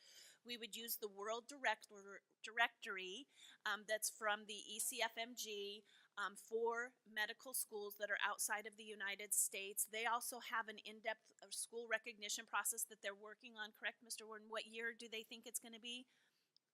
They have a pilot right now, and they're expanding it, and it should be functional by 2023. Okay, so by 2023, which again, it looks like a long time out, but at the same time, they're already starting it. So we would recommend that when we do this, we ask for 3 years of postgraduate and we eliminate the requirement that the California actually has a recognized medical school, and we use the World Directory. Okay, so that's the recommendation. Dr. Lewis. So that would negate any necessary visits to vet these foreign medical schools. If we use the World Directory, because they would have vetted these schools for us. Right. And satisfy our qualifications in and requirements. Yes. Okay. Okay. All right, then moving on. Dr. Bishop. Oh, sorry, Dr. I had, this is a pet project near and dear to my heart. And I just want to raise a scenario because we occasionally see this in our panels. And I think 3 years of postgraduate training is a lot of training, and I think it's a good step. However, as we know in the field, say someone does 3 years of training in a neurosurgery program, then fails out or for whatever reason quits, oftentimes these people end up going into, quote, general practice, which they're probably ill prepared to do in many ways. So I'd suggest maybe not this time, but I do strongly suggest it, that our endpoint be board eligible as a licensing criteria. That's my endpoint down the road a piece. I just had to say my piece. That's good, Mike. That's so much controversy. So, but we're not going there right now. I think one of the problems with any WHO recognized school or world recognized school is that there are a lot of recognizing agencies which approve almost anything, but that's the reason why California had its own accreditation process for the international schools. But I think 3 years of residency in the US takes care of that, so I don't think we'll be worried about that. Because they won't be able to get into residency programs. That's where I think it's going to be. Dr. Levine. Yeah, and Dr. Bishop has made that point before, and again, that what this does is it puts the burden on the residency programs, accredited, and these have to be accredited residency programs, to ensure that their candidates meet the requirements for practice, and I think that they're in a better position to do that. Yeah, it is ACGME accredited programs when they apply for California license, MD license. Yeah. So the next two, I'm not going to go over those. Were both approved, and that's the accredited outpatient surgery settings, both of them. One is for data reporting, that'd be patient encounters and things like that. And the second is to revamp the adverse event reporting. So we'll be holding meetings to see what that language would look like, but those are both things that we think that the legislature needs to help us pass. The consumer notice, again, we have, not going to go over that one. That one was approved. Again, we want to make it to where there's better information on that consumer report. Penalties for 805.01, that was approved. So I'm going to move on to the licensing program enhancements. And as you can see on that page there, these are things that our licensing unit went through and have identified different programs that are no longer necessary. So for example, we have different sections. So 2072 and 2073, these two programs are ones that we no longer utilize. We think that those sections of law should just be repealed. 2104 and 2104.5, there's actually no longer a fifth pathway program, and so there's no need for this the current language. And then in 2115, this is actually another exemption. It's like our 2113 and 2111. However, since it was implemented, we've never done regulations because it's never been asked for. So this is really just what we would consider licensing cleanup. So this is one that we just wanted to change there.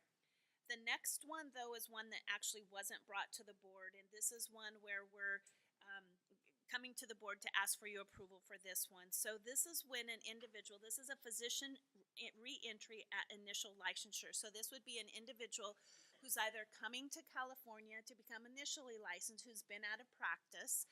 Maybe they were licensed in another state and they haven't been practicing in the last 5 years. Or it's an individual who had a license and maybe they let it lapse, they had children, whatever the case may be, and they want to come back from a canceled license to now be licensed in California. The problem is that we tell these individuals you really need to go and you need to have an assessment and you need to go into a training program. Well, they can't go into a training program in California, so it puts them into a really bad position because they have too much postgraduate training, so they can't come in as a PTAL or as anything like that. Not that they would meet PTAL, but they can't get a license. And so they're in a conundrum. So we're recommending that we actually have a new license type, which would be a limited educational permit, to allow these impacted physicians to come in, get this permit, allow them to go through the training that they need, and then from there get a full and unrestricted license once they've completed that training. So this is, it's to help physicians, but it's also to protect consumers. Okay, no questions on that? Okay. No, Kim, who will be doing that training? Where and I mean, we have special permits. We got medical school, so I'm just and the Mexico doctors program. It has to go through medical school, so I'm just curious who will be doing those programs. I'm gonna have Mr. Warden answer that question. And it really is gonna be dependent upon where they can actually get into a program, but. For instance, right now, PACE can't offer something like that because they have no mechanism. If we had that mechanism, I can almost guarantee they're going to offer that. Cedars-Sinai also offers physician reentry training, but once again, they can only do it if the physician has a license.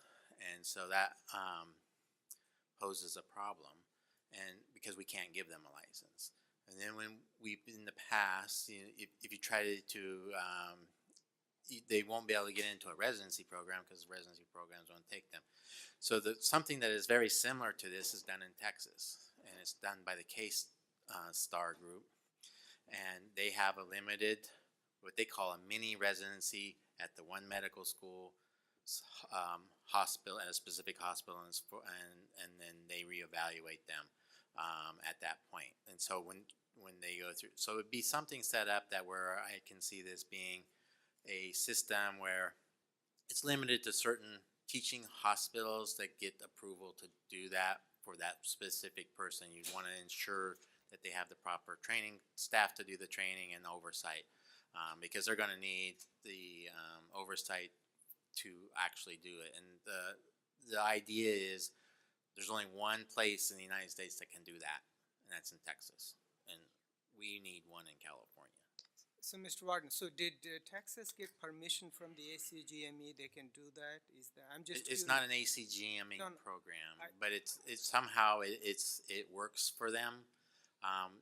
What they have is it's a very limited program that's through the K-Star program that's authorized through the legislature. That they allow them to issue this basically it's a 90-day permit to do a retraining of the physician in the skills that they need for the practice they're going to do.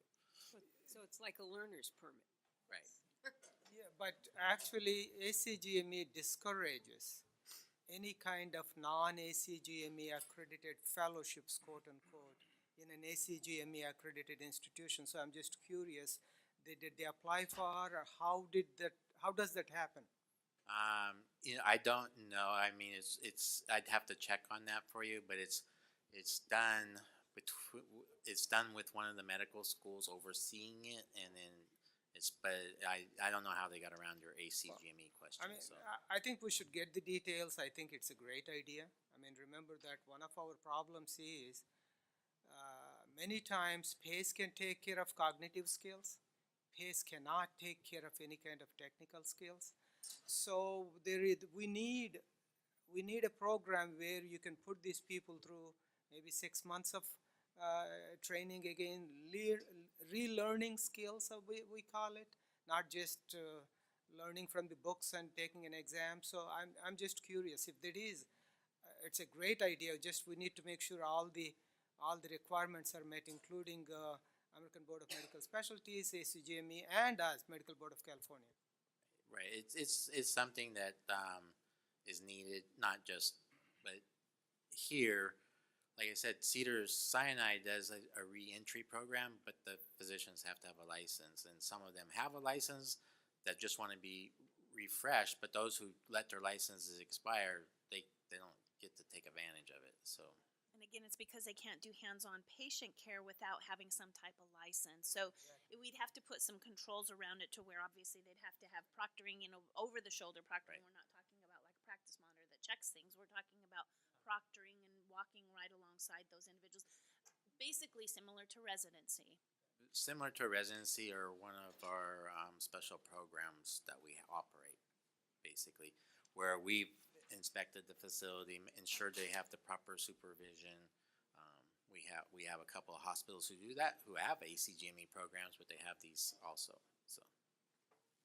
Any other questions to Mr. Warden? I had a quick question. Yeah, Dr. Gola. Yes, Mr. Warden is leaving us, but I wanted to ask, could you give us an example of a hypothetical, just something, so, and help us, or at least help me understand the benefit to the public and any downstream consequences of such a decision from your desk and knowledge? The benefit to the public is we have doctors who had a license, who sometimes took a break from medicine to raise children, and now their children are older, they want to come back to practice, but they need to freshen their skills.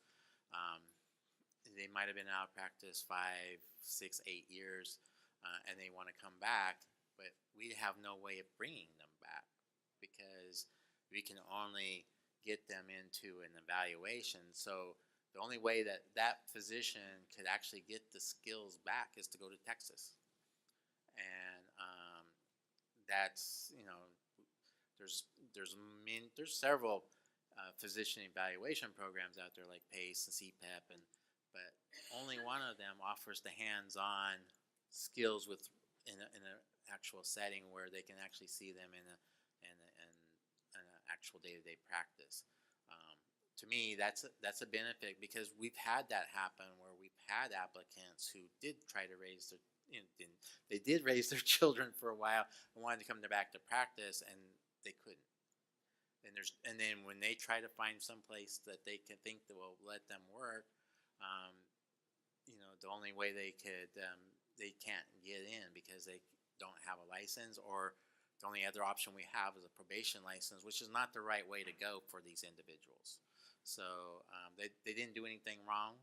They just need some training or refreshing to Right get now, their all skills. we have is PACE to send them to, and that's only to just go through the PACE assessment. Then if they recommended any further training on that for that individual, they would be stuck. They wouldn't be able to complete it. And that requires the license. And so unless the individual chose K-STAR to begin with to go to, that's only they would have to go to K-STAR if they couldn't get the training. And I think that's not fair to the physicians who haven't been out of practice very long, but still need to have refreshing their skills, but it also sends doctors away. So we don't really need to send qualified doctors away who just need to have their skills refreshed. And one last question, what's your sense of who are these doctors? Are these surgeons? Are these neurologists? Do you have a data set? We've had some from just about every specialty. So we've had pediatricians, we've had family medicine, we've had surgeons, and so it just depends. We also have some doctors who decided to retire and then they got bored and they wanted to come back, but they waited. They let their license expire. And they can't get back in. That's the board has seen that happen a few times, and sometimes when you put a probation license, give them a probation license where they have to have 25 assists and 25 or 50, depending on their specialty, they have a hard time trying to meet that. And so because people don't want to take the time to train them because they're taken away from their practice. And if you had something set up so where they could actually have something that would be sort of run for them for that specific purpose, it would be easier. And that's why K-STAR is sort of successful in Texas. In addition, Kurt, people who are on probation can't get privileges at the facilities where they could do the procedures. So they're in Correct. catch-22. Any other questions? If not, thank you, Mr. Warden. Go ahead, please. Okay, so the HPEF board membership, I think that's been discussed, and that's just to get our board back on that foundation's board. Then the next one that we added in here was the Board of Podiatric Medicine. As you remember, we brought this forward as a legislative proposal at the end of October of 2015. That bill didn't go through, but it was very clear from Senator Hill at the meeting where this bill didn't go through that this would be part of the medical board sunset, and hence we've put it in here to show how important it is for us that we get that changed. Kim, I just want to remind the board, we means Medical Board of California contributes through physician license majority of the money for the scholarship fund. And we don't have any membership right now. That makes no sense to us. So So the next one is actually one again that we didn't bring to the board, but we think it's important to put in the board sunset, and that's the board panel membership. So currently, the way statute is constructed, we've actually put ourselves into a catch-22. So what happened is when the law went in, when we moved down to 15 members, and we still have 2 panels, what the law says is that each panel should be made up of 7 members, and that the board president, if there's a full complement of members, cannot sit on a panel. That's what the law said. But then there's another section of law that says that you cannot have more public members than physician members on a panel. So when the board president, if we had a full complement today, Dr. Ganadev can't sit on a panel, and I would end up with one panel made up of 4 public members and 7 physician members. Three physician members, right? Which is not my strong suit, I guess. Huh? But anyway, it sets it up as basically we're in conflict of the law, and I'd have to have a public member sit out, and I don't want to do that. We want to have 7-member panels. So what we would like to do is change the law to take out the language that says that the board president cannot sit on a panel. It just doesn't make any sense. So that's what that one entails. The next one is the enforcement enhancements. We had talked about this briefly, but we didn't give the full detail of what the changes that we were requesting. This on the page 213 through 215, it lays that out. The first one is that we believe that for sexual offenses, we've written this to where individuals who have to register as a sex offender right now, they still have to go through the entire filing of an accusation, through the disciplinary process, through the hearing, and during that time, obviously, we could ask for a suspension, but we believe when the law was written to state that they have to have a prompt revocation, it meant a prompt revocation. And so this section would change 2232 to basically put that prompt revocation in and let the individual then come back through a separate hearing process, different than anything else. I don't think anybody would disagree that somebody that has to register should be promptly revoked. The next section is 2225, and this pertains to the section for medical records, requesting medical records. And Carrie, do you mind talking about this one?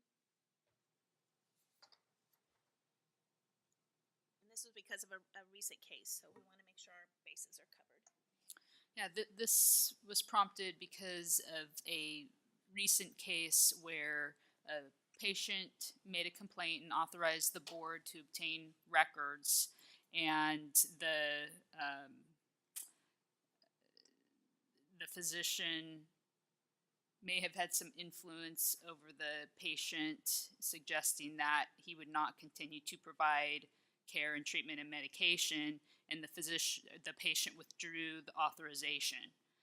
The board proceeded with a subpoena to get the records, and the patient and the physician objected to the board being able to get the records.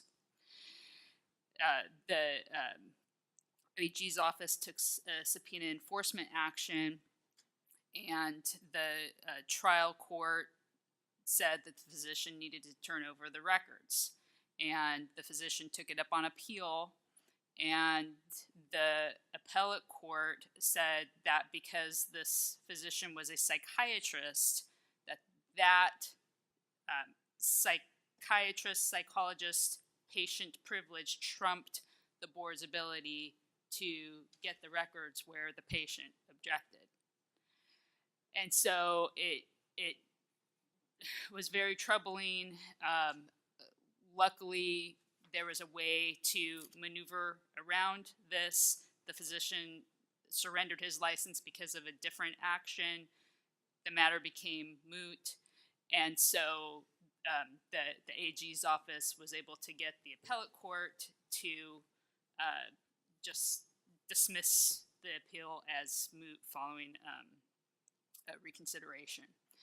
And so we want the law to be changed so that it's very clear. We think it's already covered, but just so that there's no question, and this can't be argued again, that our section that allows us to get these records, make it clear that this includes psychiatry records as well as the other records we can obtain, because otherwise it'll create a safe haven for unscrupulous and incompetent physicians who are inappropriately prescribing or otherwise treating inappropriately.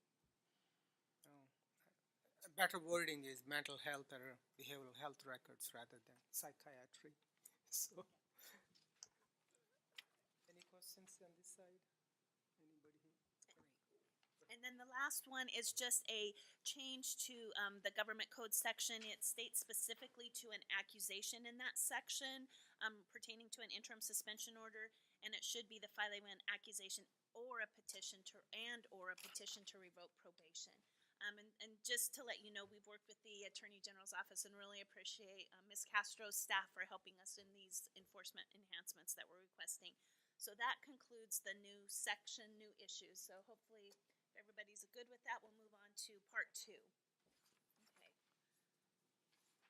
Okay. Just one comment. It would be helpful, I suspect, for any future reviewers, if on the front page of the section, there's a page number by each item. So it's just easier to track back and forth. You, Kim, before we leave this section, I just. Reading on the computer, actually, you have sections here, so you can easily click on the section. But anyway, go ahead, please. One of the threads that wends its way through this is just the increase in work, increase of licensees, increase of licenses renewed, increase in telepractice, increase. There's been a lot of workload and some mitigation in hiring, and just presents a good opportunity to thank everyone for their very hard work on this. Thank you. Really, staff appreciates it a lot. So. Definitely. Okay, so moving on to part 2, and then I'll kick it back to Ms. Robinson over there. So part 2 is the midwifery program. This includes just background and description of the program, the fiscal and staff issues, licensing program, and enforcement program. The total active licensed midwives has increased from 297 to 365. And the one thing to point out is that in January of 2014, the scope of licensed midwives was significantly changed when Assembly Bill 1308 eliminated the requirement for physician supervision and authorized the licensed midwife to attend cases of normal birth as specified. It also authorized the licensed midwife to directly obtain supplies and devices, obtain and administer drugs and diagnostic tests, order testing, and receive reports that are necessary to the practice of midwifery. The one thing that I would like the members' input on, and I'm sure I'll have public comment on this at the end as well, is the section that starts on page 226. This is the enforcement program section. One other thing that happened with that bill was that it required a hospital reporting form of a transfer to the hospital and a planned home birth. And what we did is we considered that for the aspect of how we gather data and how we have input this information into our system. We've considered that a complaint because it's a mandated report, just like a physician would get a mandated report for a death that happened outside of a hospital. They have a reporting form like that. However, as we've footnoted it, and I'd kind of like to get the members' input on this, you can see there we have an asterisk. It shows the complaints went from 25 to 152 and 158. And we're wondering if we should pull those out and make its own separate chart for the hospital reporting form to where they don't look like complaints. Because although while we may consider them and look at them for a complaint, and we may then further progress to the investigation stage on some of them, we don't want it to look like, oh my gosh, all of a sudden we have, 125 more complaints that came in on licensed midwives. So I'd just like to get a little feedback from the board. If everybody agrees, I think we'll pull that out and put it in its own separate chart. Dr. Levine. And call it unplanned admissions or? Yeah, the form has its own name, so we can just call it hospital reporting form for unplanned or planned home births that were transferred to the hospital. The form has a long convoluted name, but we'll. My concern is this, Kim, is that if you consider that as a complaint, someone there might consider not sending them in time to hospital. I would rather prefer people be on the safe side and send them to hospital rather than the other way around. So it should not be considered as a complaint. Absolutely. It's So we'll just pull those it's out. just an event. It's Yeah. like outpatient surgery center. If somebody has a lot of pain, they transfer them to a hospital. That's not as below the standard care. It happens often, but if there is a complication, then it's below the standard of care. And we look at those, each one that comes in, to identify whether there is something that we need to further investigate. But yeah, we just wanted feedback from the board because we are treating them a little bit different than physicians, but I think in this case, it's much more. And we should also let them know that it's encouraged if they have any doubt, because what we're trying to do is safety of the mother and the child. That's about it, more than anything else. Okay, then moving on. Ms. Rowe. Okay, part 3 is the polysomnographic program. It includes background and description of the program, as well as licensing and enforcement program information. In April 2012, the board began accepting applications for the polysomnographic program. The program registers individuals as polysomnographic trainees, technicians, and technologists. Initially, the board received an influx of applications. During the first 2 years, there was a steady increase in the number of applications received. Since that time, the number of applications received has leveled off and has maintained a consistent volume. Currently, active polysomnographic registrations for fiscal year 15-16 were 60 trainees, 79 technicians, and 572 technologists. Do you have any questions, comments, or suggested changes to the polysomnographic program report?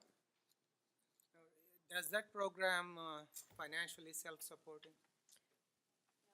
No. No, no, Yeah, that's why there's no get fiscal. that. Now, what I'm asking is, from the license fee you get from that program, does it support the cost what that program incurs? We'd have to go back and look at that and bring it back to the board because they do have a registration fee and that's all in there. We'd have to pull it because we actually did, when we put them in, we did keep them separate. So we actually do have their funding separate and their expenditures separate, so we can let you know at the next meeting. Okay, and part 4 is the research psychoanalyst. It includes background and description information on licensing and enforcement. The legislature enacted the regulation of research psychoanalysts under the board in 1977. The total active research psychoanalyst registrations have decreased from 91 in fiscal year 12-13 to 82 in fiscal year 15-16. Any questions, comments about the? You can educate us what exactly they do. I think we'll appreciate it. So, you know what exactly is the program is? I know there are these side programs in medical board. We always wonder what they are, and this is one. Even I don't have much awareness what it does. So. Yeah, I used to issue these registrations, and I still don't know what they do. So these are individuals that can engage in psychoanalysis as an adjunct to teaching, training, or research. I'm just reading from the report just so you know it's easier for me. An adjunct means that a research psychoanalyst may not render psychoanalytical services on a fee-for-service basis for more than an average of 1/3 of his or her total professional time, including time spent in practice, teaching, training, or research. Such teaching, training, or research shall be the primary activity of the research psychoanalyst. And it talks about their requirements, but really it's a lot of research, as Kurt always is telling me. That's what they do. Yeah, and there's students as well as graduates, so there's 2 different registrations. And not a lot of enforcement activity has been. Nope. Very small. But I believe that important to be registered because there is that temptation in that field, so. Okay, go ahead, please. Okay, and lastly, it's just the section 12 that contains the attachments. That's it. So at this point, we would actually ask for probably a motion to approve the report with any suggested amendments. And then because the amendments weren't too significant, I have a couple from Dr. Lewis that he has actually forwarded me an email that we will write in as well. and again, they're just minor technical cleanup, then we would recommend that the board delegate to the board president and vice president the ability to sign off on the final report to submit it on time by December 1st. So moved. Can we also authorize staff to make any non-substantive Yes. changes, like typos and grammar issues that we catch? Yes, like forward and forward. Okay, any comments from the board? Dr. Levine? Having had to lead the last sunset review, this is really fabulous work. Staff it's clear, it's thoughtful, it's organized, and it really represents all the work that's been done in the last 4 years, and really credit to the staff for not just the report, but for everything that enabled us to get to this point where we walk into that hearing with our heads held high. I can tell you, Dr. Levine, that after looking at what happened, we're so thankful to you. I had no intention of sitting there and taking abuse. So let me be very clear. I absolutely have no intention of taking abuse. So I wasn't abused. any other comments? If not, public comments, we got Marian Hollingsworth. Let me get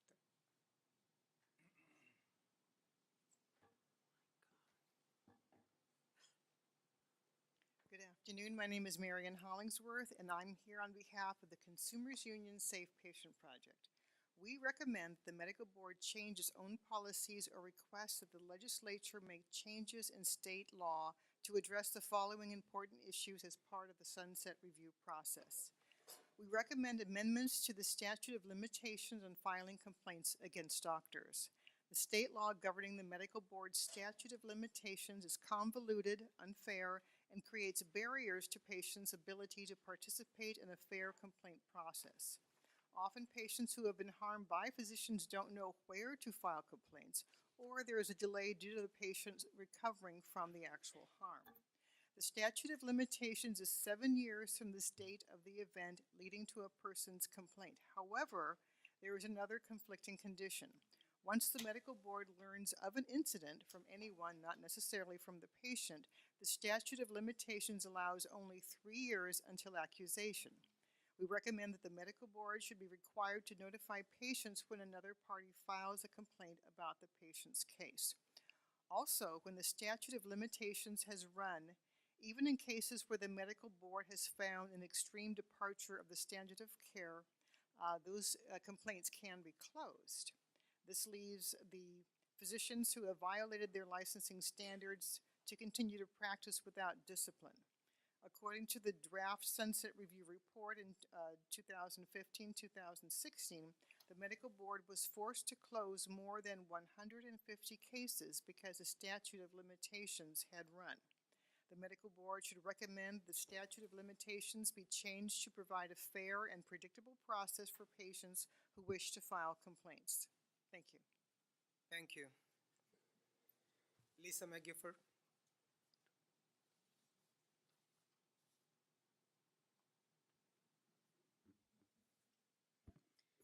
I'm Lisa McGiffert, and speaking on behalf of Consumers Union Safe Patient Project, I would like to speak on recommendations on the outpatient surgery centers.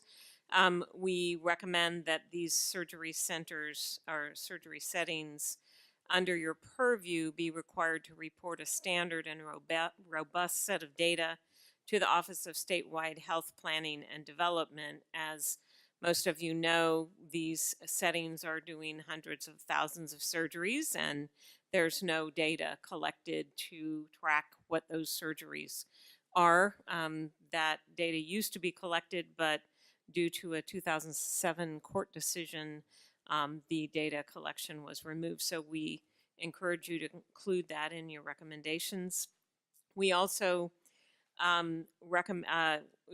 outpatient settings are required by law to report adverse events to the medical board, and it authorizes the medical board to fine physicians who fail to report these adverse events in a timely manner. We recommend that the website listing for each outpatient surgery setting include the adverse events reports from that setting and any fines assessed against that outpatient setting so that all the information is there in one place. Current law says that consumers and journalists can get adverse event information on hospitals by request, and we have used that law to get such information. We recommend the medical board do the same regarding accredited outpatient surgery settings, providing adverse event information to consumer groups and journalists who ask for it. A new issue, not connected with outpatient surgical centers, is in the Sunset report, the staff is recommending that it be given fining authority for entities that fail to make required 805 reports of peer review findings, and we strongly support that recommendation and urge you to pursue this fining authority to increase the likelihood that you will be notified early in the case of such findings. Thank you. Thank you. Edwards Hollingsworth.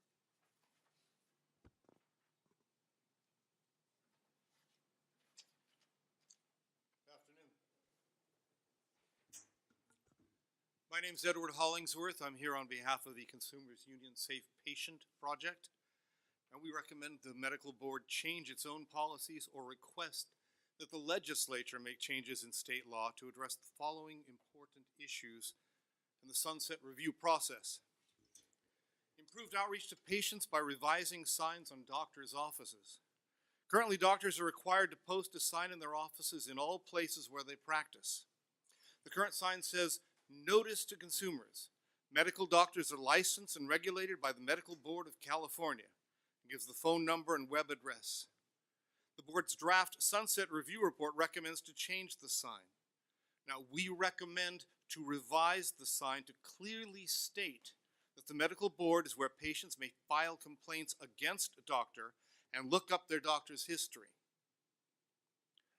Now, we recommend the medical board seek authority to post malpractice information on the physician Breeze profile.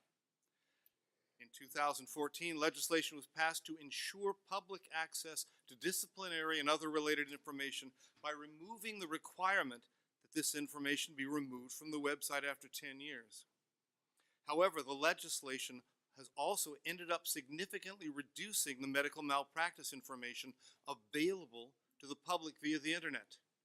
Now, the only purpose for this was to create an extra hurdle for the public to access this information, which is unwarranted because this continues to be public information. Now, we recommend that the MBC seek changes to state law to require all medical malpractice information reported to the board that is public information by law be indefinitely included on each Breeze physician profile. Okay, thank you. Thank you.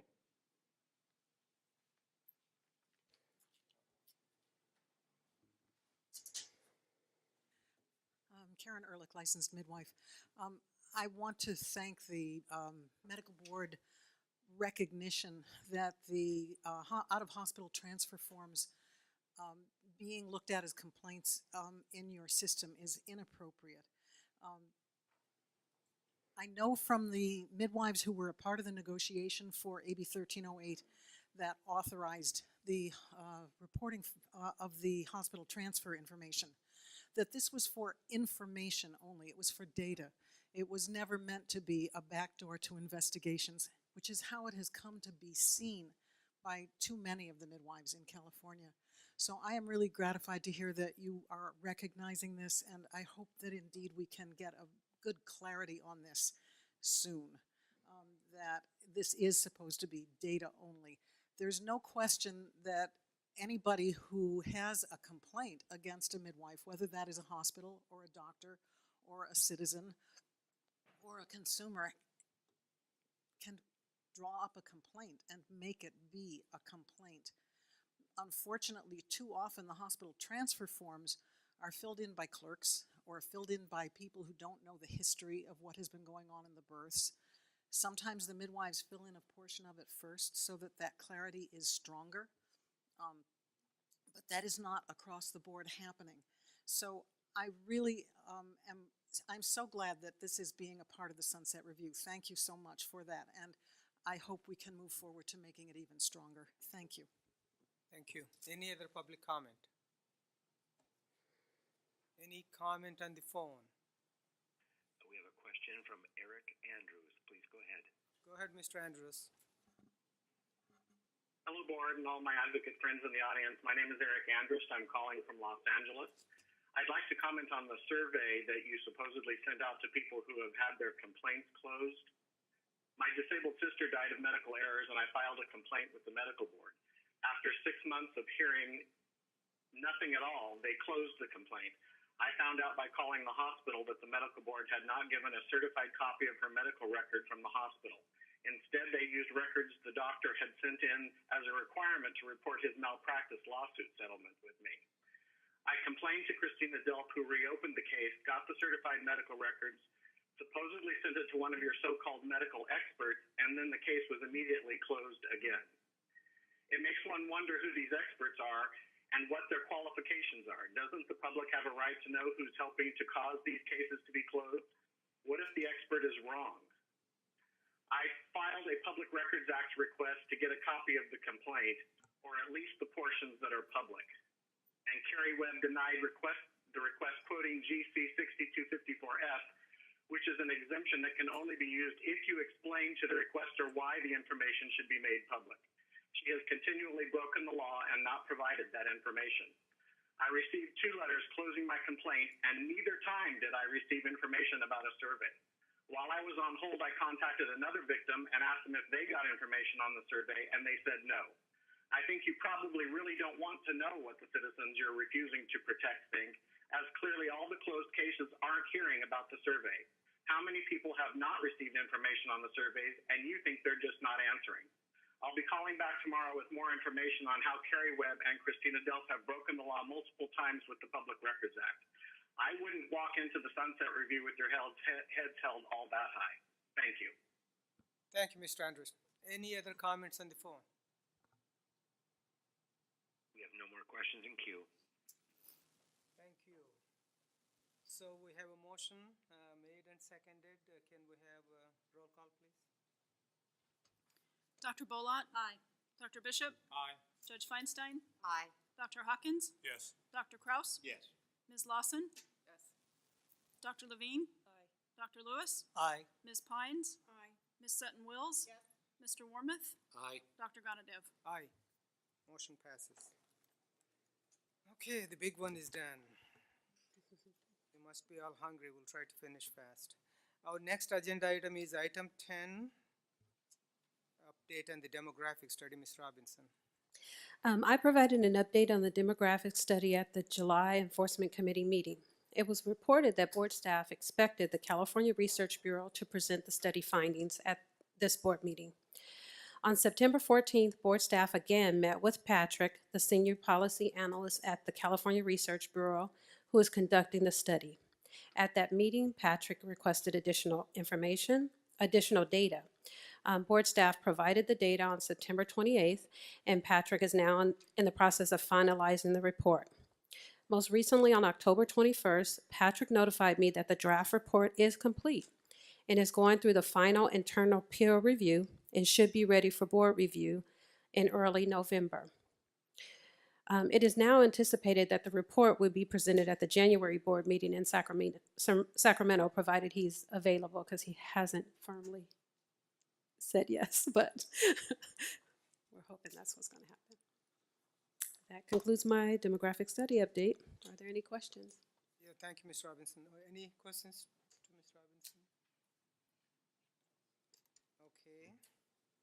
Any comments from the audience? Any comments on the phone? No one in queue. Thank you. Next item is item number 11, Special Faculty Permit Committee, Dr. Bolot. Yes, thank you.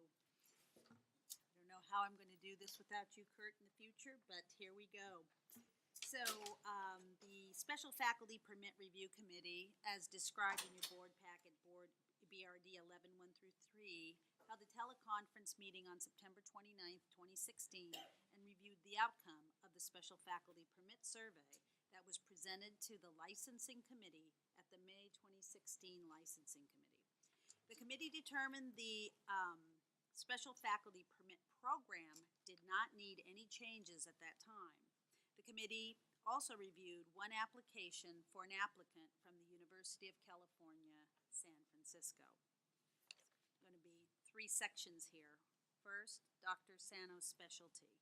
Dr. Sano's area of expertise is pediatric cardiac surgery, and his qualifications: he attended medical school and postgraduate training. All that information is on BRD 11-2 through 3 of your packet.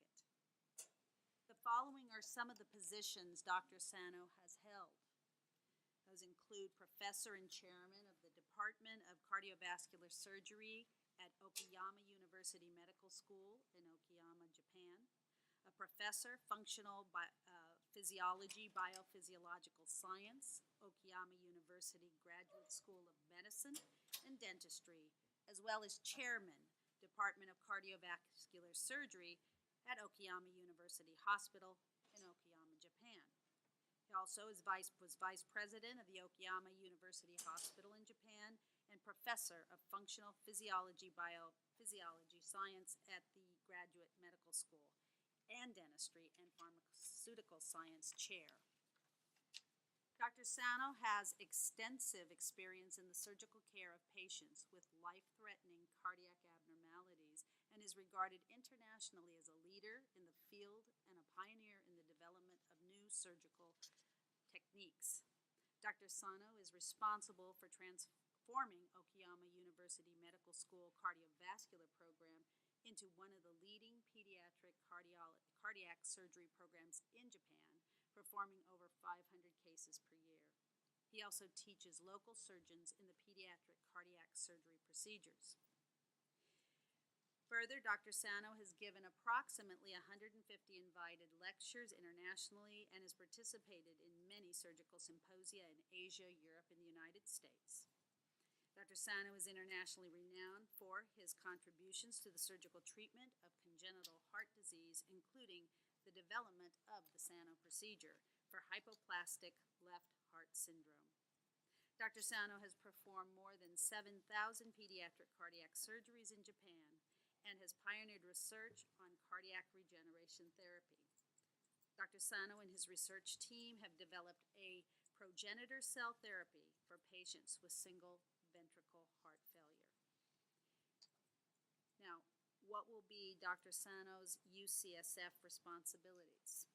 He will hold a full-time faculty appointment as a professor of surgery at UCSF, if approved, for the special faculty permit appointment by the board. Dr. Sano will engage in the practice of pediatric cardiac surgery at UCSF and UCSF-affiliated hospitals, teaching cardiothoracic surgery fellows, participating in teaching conferences, and resident rounding. Dr. Sano further will serve as the PI, or principal investigator, of a multi-center trial of stem cell autotransplants in pediatric patients at UCSF. And I would make the following motion to our board: that the board approves Dr. Sunjay Sano for a Business and Professions Code Section 2168.1A1B special faculty permit appointment at the University of California, San Francisco. That concludes my report. Thank you. Do we have a second? Second. Any comments from the board? Any comments from public? Any comments on the phone? We have no one in queue. Thank you, Ms. Stoof. Roll call, please. Dr. Bolat? Aye. Dr. Bishop? Aye. Judge Feinstein? Aye. Dr. Hawkins? Yes. Dr. Kraus? Yes. Ms. Lawson? Aye. Dr. Levine? Aye. Dr. Lewis? Aye. Ms. Pines? Aye. Ms. Sutton Wells? Yes. Mr. Wormuth? Aye. Dr. Gonadev? Aye. Thank you. Thank you. Thank you, Dr. Bola. Next item is item 12, update from the Application Review and Special Program Committee. Dr. Bishop. Thank you. The Application Review and Special Programs Committee met today at 1:30. We reviewed 3 physician and surgeon applicants. Myself and Ms. Lawson were present during the Application Review and Special Programs Committee establishing a quorum for the meeting. Mr. Warden presented the 3 applicants to the Application Review and Special Programs Committee. The Application Review and Special Programs Committee made recommendations to the Chief of Licensing for each of the applicants. The meeting was then adjourned. Thank you, Dr. Bishop. Any questions to Dr. Bishop from board? Any public comment? Comments on the phone? No one in queue. Thank you. That concludes item 12. We'll move to item number 13, outreach campaign. Dr. Hawkins. Thank you. I'd like to provide an update on the Checkup on Your Doctor License campaign. Please turn to tab 13 in your board packets. I'm pleased to report that the board's Office of Public Affairs has continued its work on this outreach campaign since the last board meeting and has continued success in its endeavors. As we mentioned in that last update to the board, the Checkup on Your Doctor's License tutorial was completed and posted on the board's website as well as on YouTube. This tutorial walks the patient through the steps needed to check on a physician's license.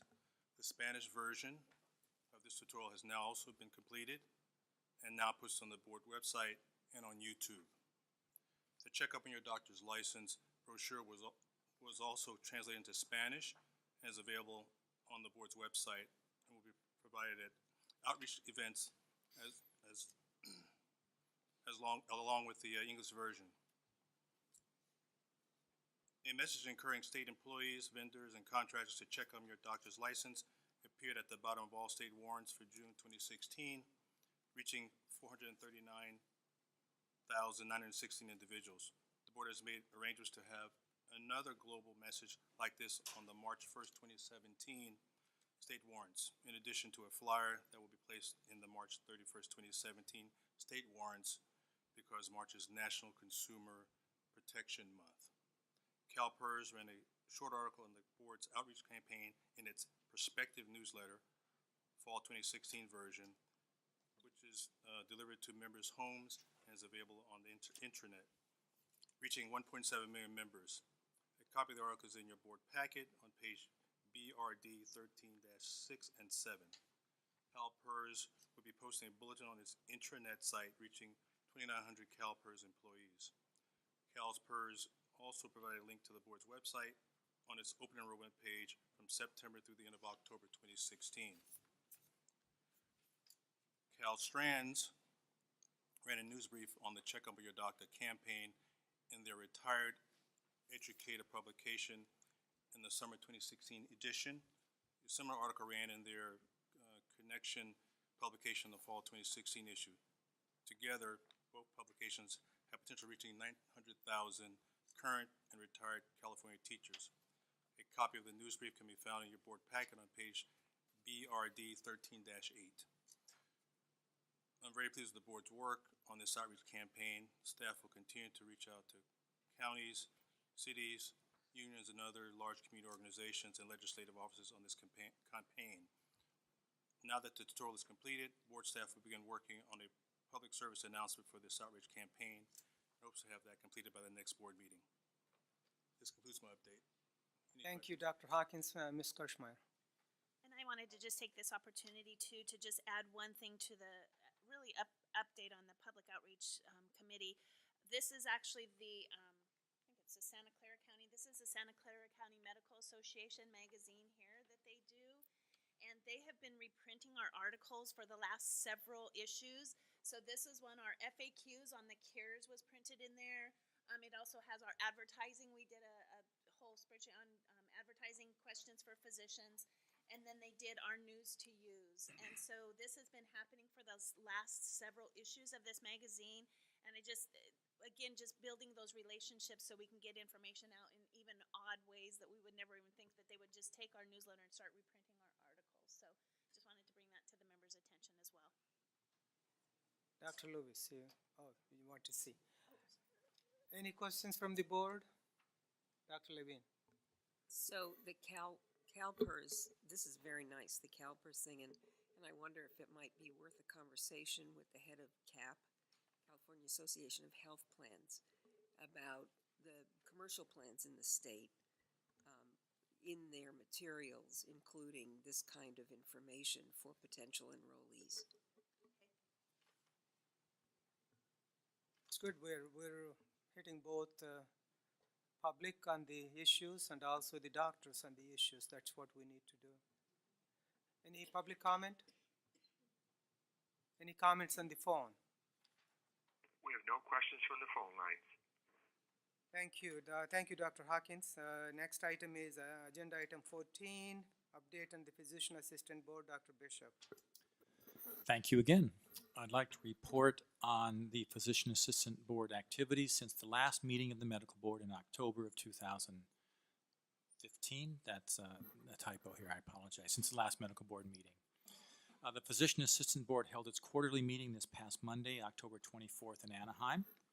First, a word of thanks. The PA board would like to thank Ramona Carrasco of the medical board's enforcement program, and indeed all of the medical board staff for their assistance, specifically provision of a presentation on the recruitment and training of medical consultants. It was brought to the attention of the members that consultants must have a valid license, no recent complaints, and be board certified. The PA board will be researching the question of, should a consultant performing the initial review of a complaint be a PA? We would like to acknowledge Mr. Robert Sachs for being elected again President of the PA Board for 2017 and Mr. Jed Grant for being elected Vice President for 2017. And being a member of that board, I think that's a very strong, positive thing. With respect to legislation and regulations, first, the board discussed State Bill 1083 Pavely that is to be implemented by January 1st, 2017. This bill allows PAs to sign disability forms for EDD. It was mentioned that this bill has been implemented and PAs can now register online. Second, the board discussed the law which allows the board to establish by regulation a retired status for PAs who are not actively engaged in practice as a PA or any other activity that requires them to be licensed by the board. The board currently does not have a retired status for physician assistants. The board members approved the proposed language for retired status, and staff was instructed to move forward with the regulatory process. Third, the board discussed possible action to amend regulations regarding the license renewal and the reporting of infractions. During a previous meeting, concerns were raised whether the $300 threshold for reporting infractions was too low. The board has now approved a proposed language to move forward with the regulatory process to increase the threshold from $300 to $500. The Education Workforce Development Advisory Committee discussed the possibility of possible legislation to offer tax deductions for preceptors. It was noted that California has currently 13 accredited PA programs. The national average of preceptors who are required for teaching the students in these programs who are paid for instructing students is 33%, but in California this is much less. In fact, most programs in California do not pay preceptors. Since this is a very intensive job for these preceptors, it's difficult sometimes to recruit them. Georgia recently has passed legislation that provides a $1,000 incentive per student up to 2 students per year for a $10,000 tax savings to preceptors. Following a lengthy discussion between board members and stakeholders, a motion was unanimously approved to contact the Senate Select Committee on Healthcare Workforce regarding tax deductions for preceptors. The last item is that the board currently charges a fee of $25 for the initial application of a physician assistant. It was determined that at the next board meeting, staff would provide the members with an analysis to show how much it actually costs to process an initial application. Since the fees are currently in statute, at the next meeting a discussion will take place regarding the possibility of changing the statute to increase the initial license application fee. This concludes my report. Are there any questions? Thank you, Dr. Bishop. I'm not sure where the tax deduction will go. We tried that when we provide free care. We provide care to Medi-Cal, but anyway, nice thought. Any questions to Dr. Bishop? As a movie flop put it, hope floats. Any public comment? Any comments on the phone? We have no questions from the phone line. Thank you. I actually asked Ms. Kirschmeyer if we can take some of the items from tomorrow. She said no. It's like airplanes, they can't leave early. They can be delayed all the time. So we can't take tomorrow's item, so this will adjourn the meeting today.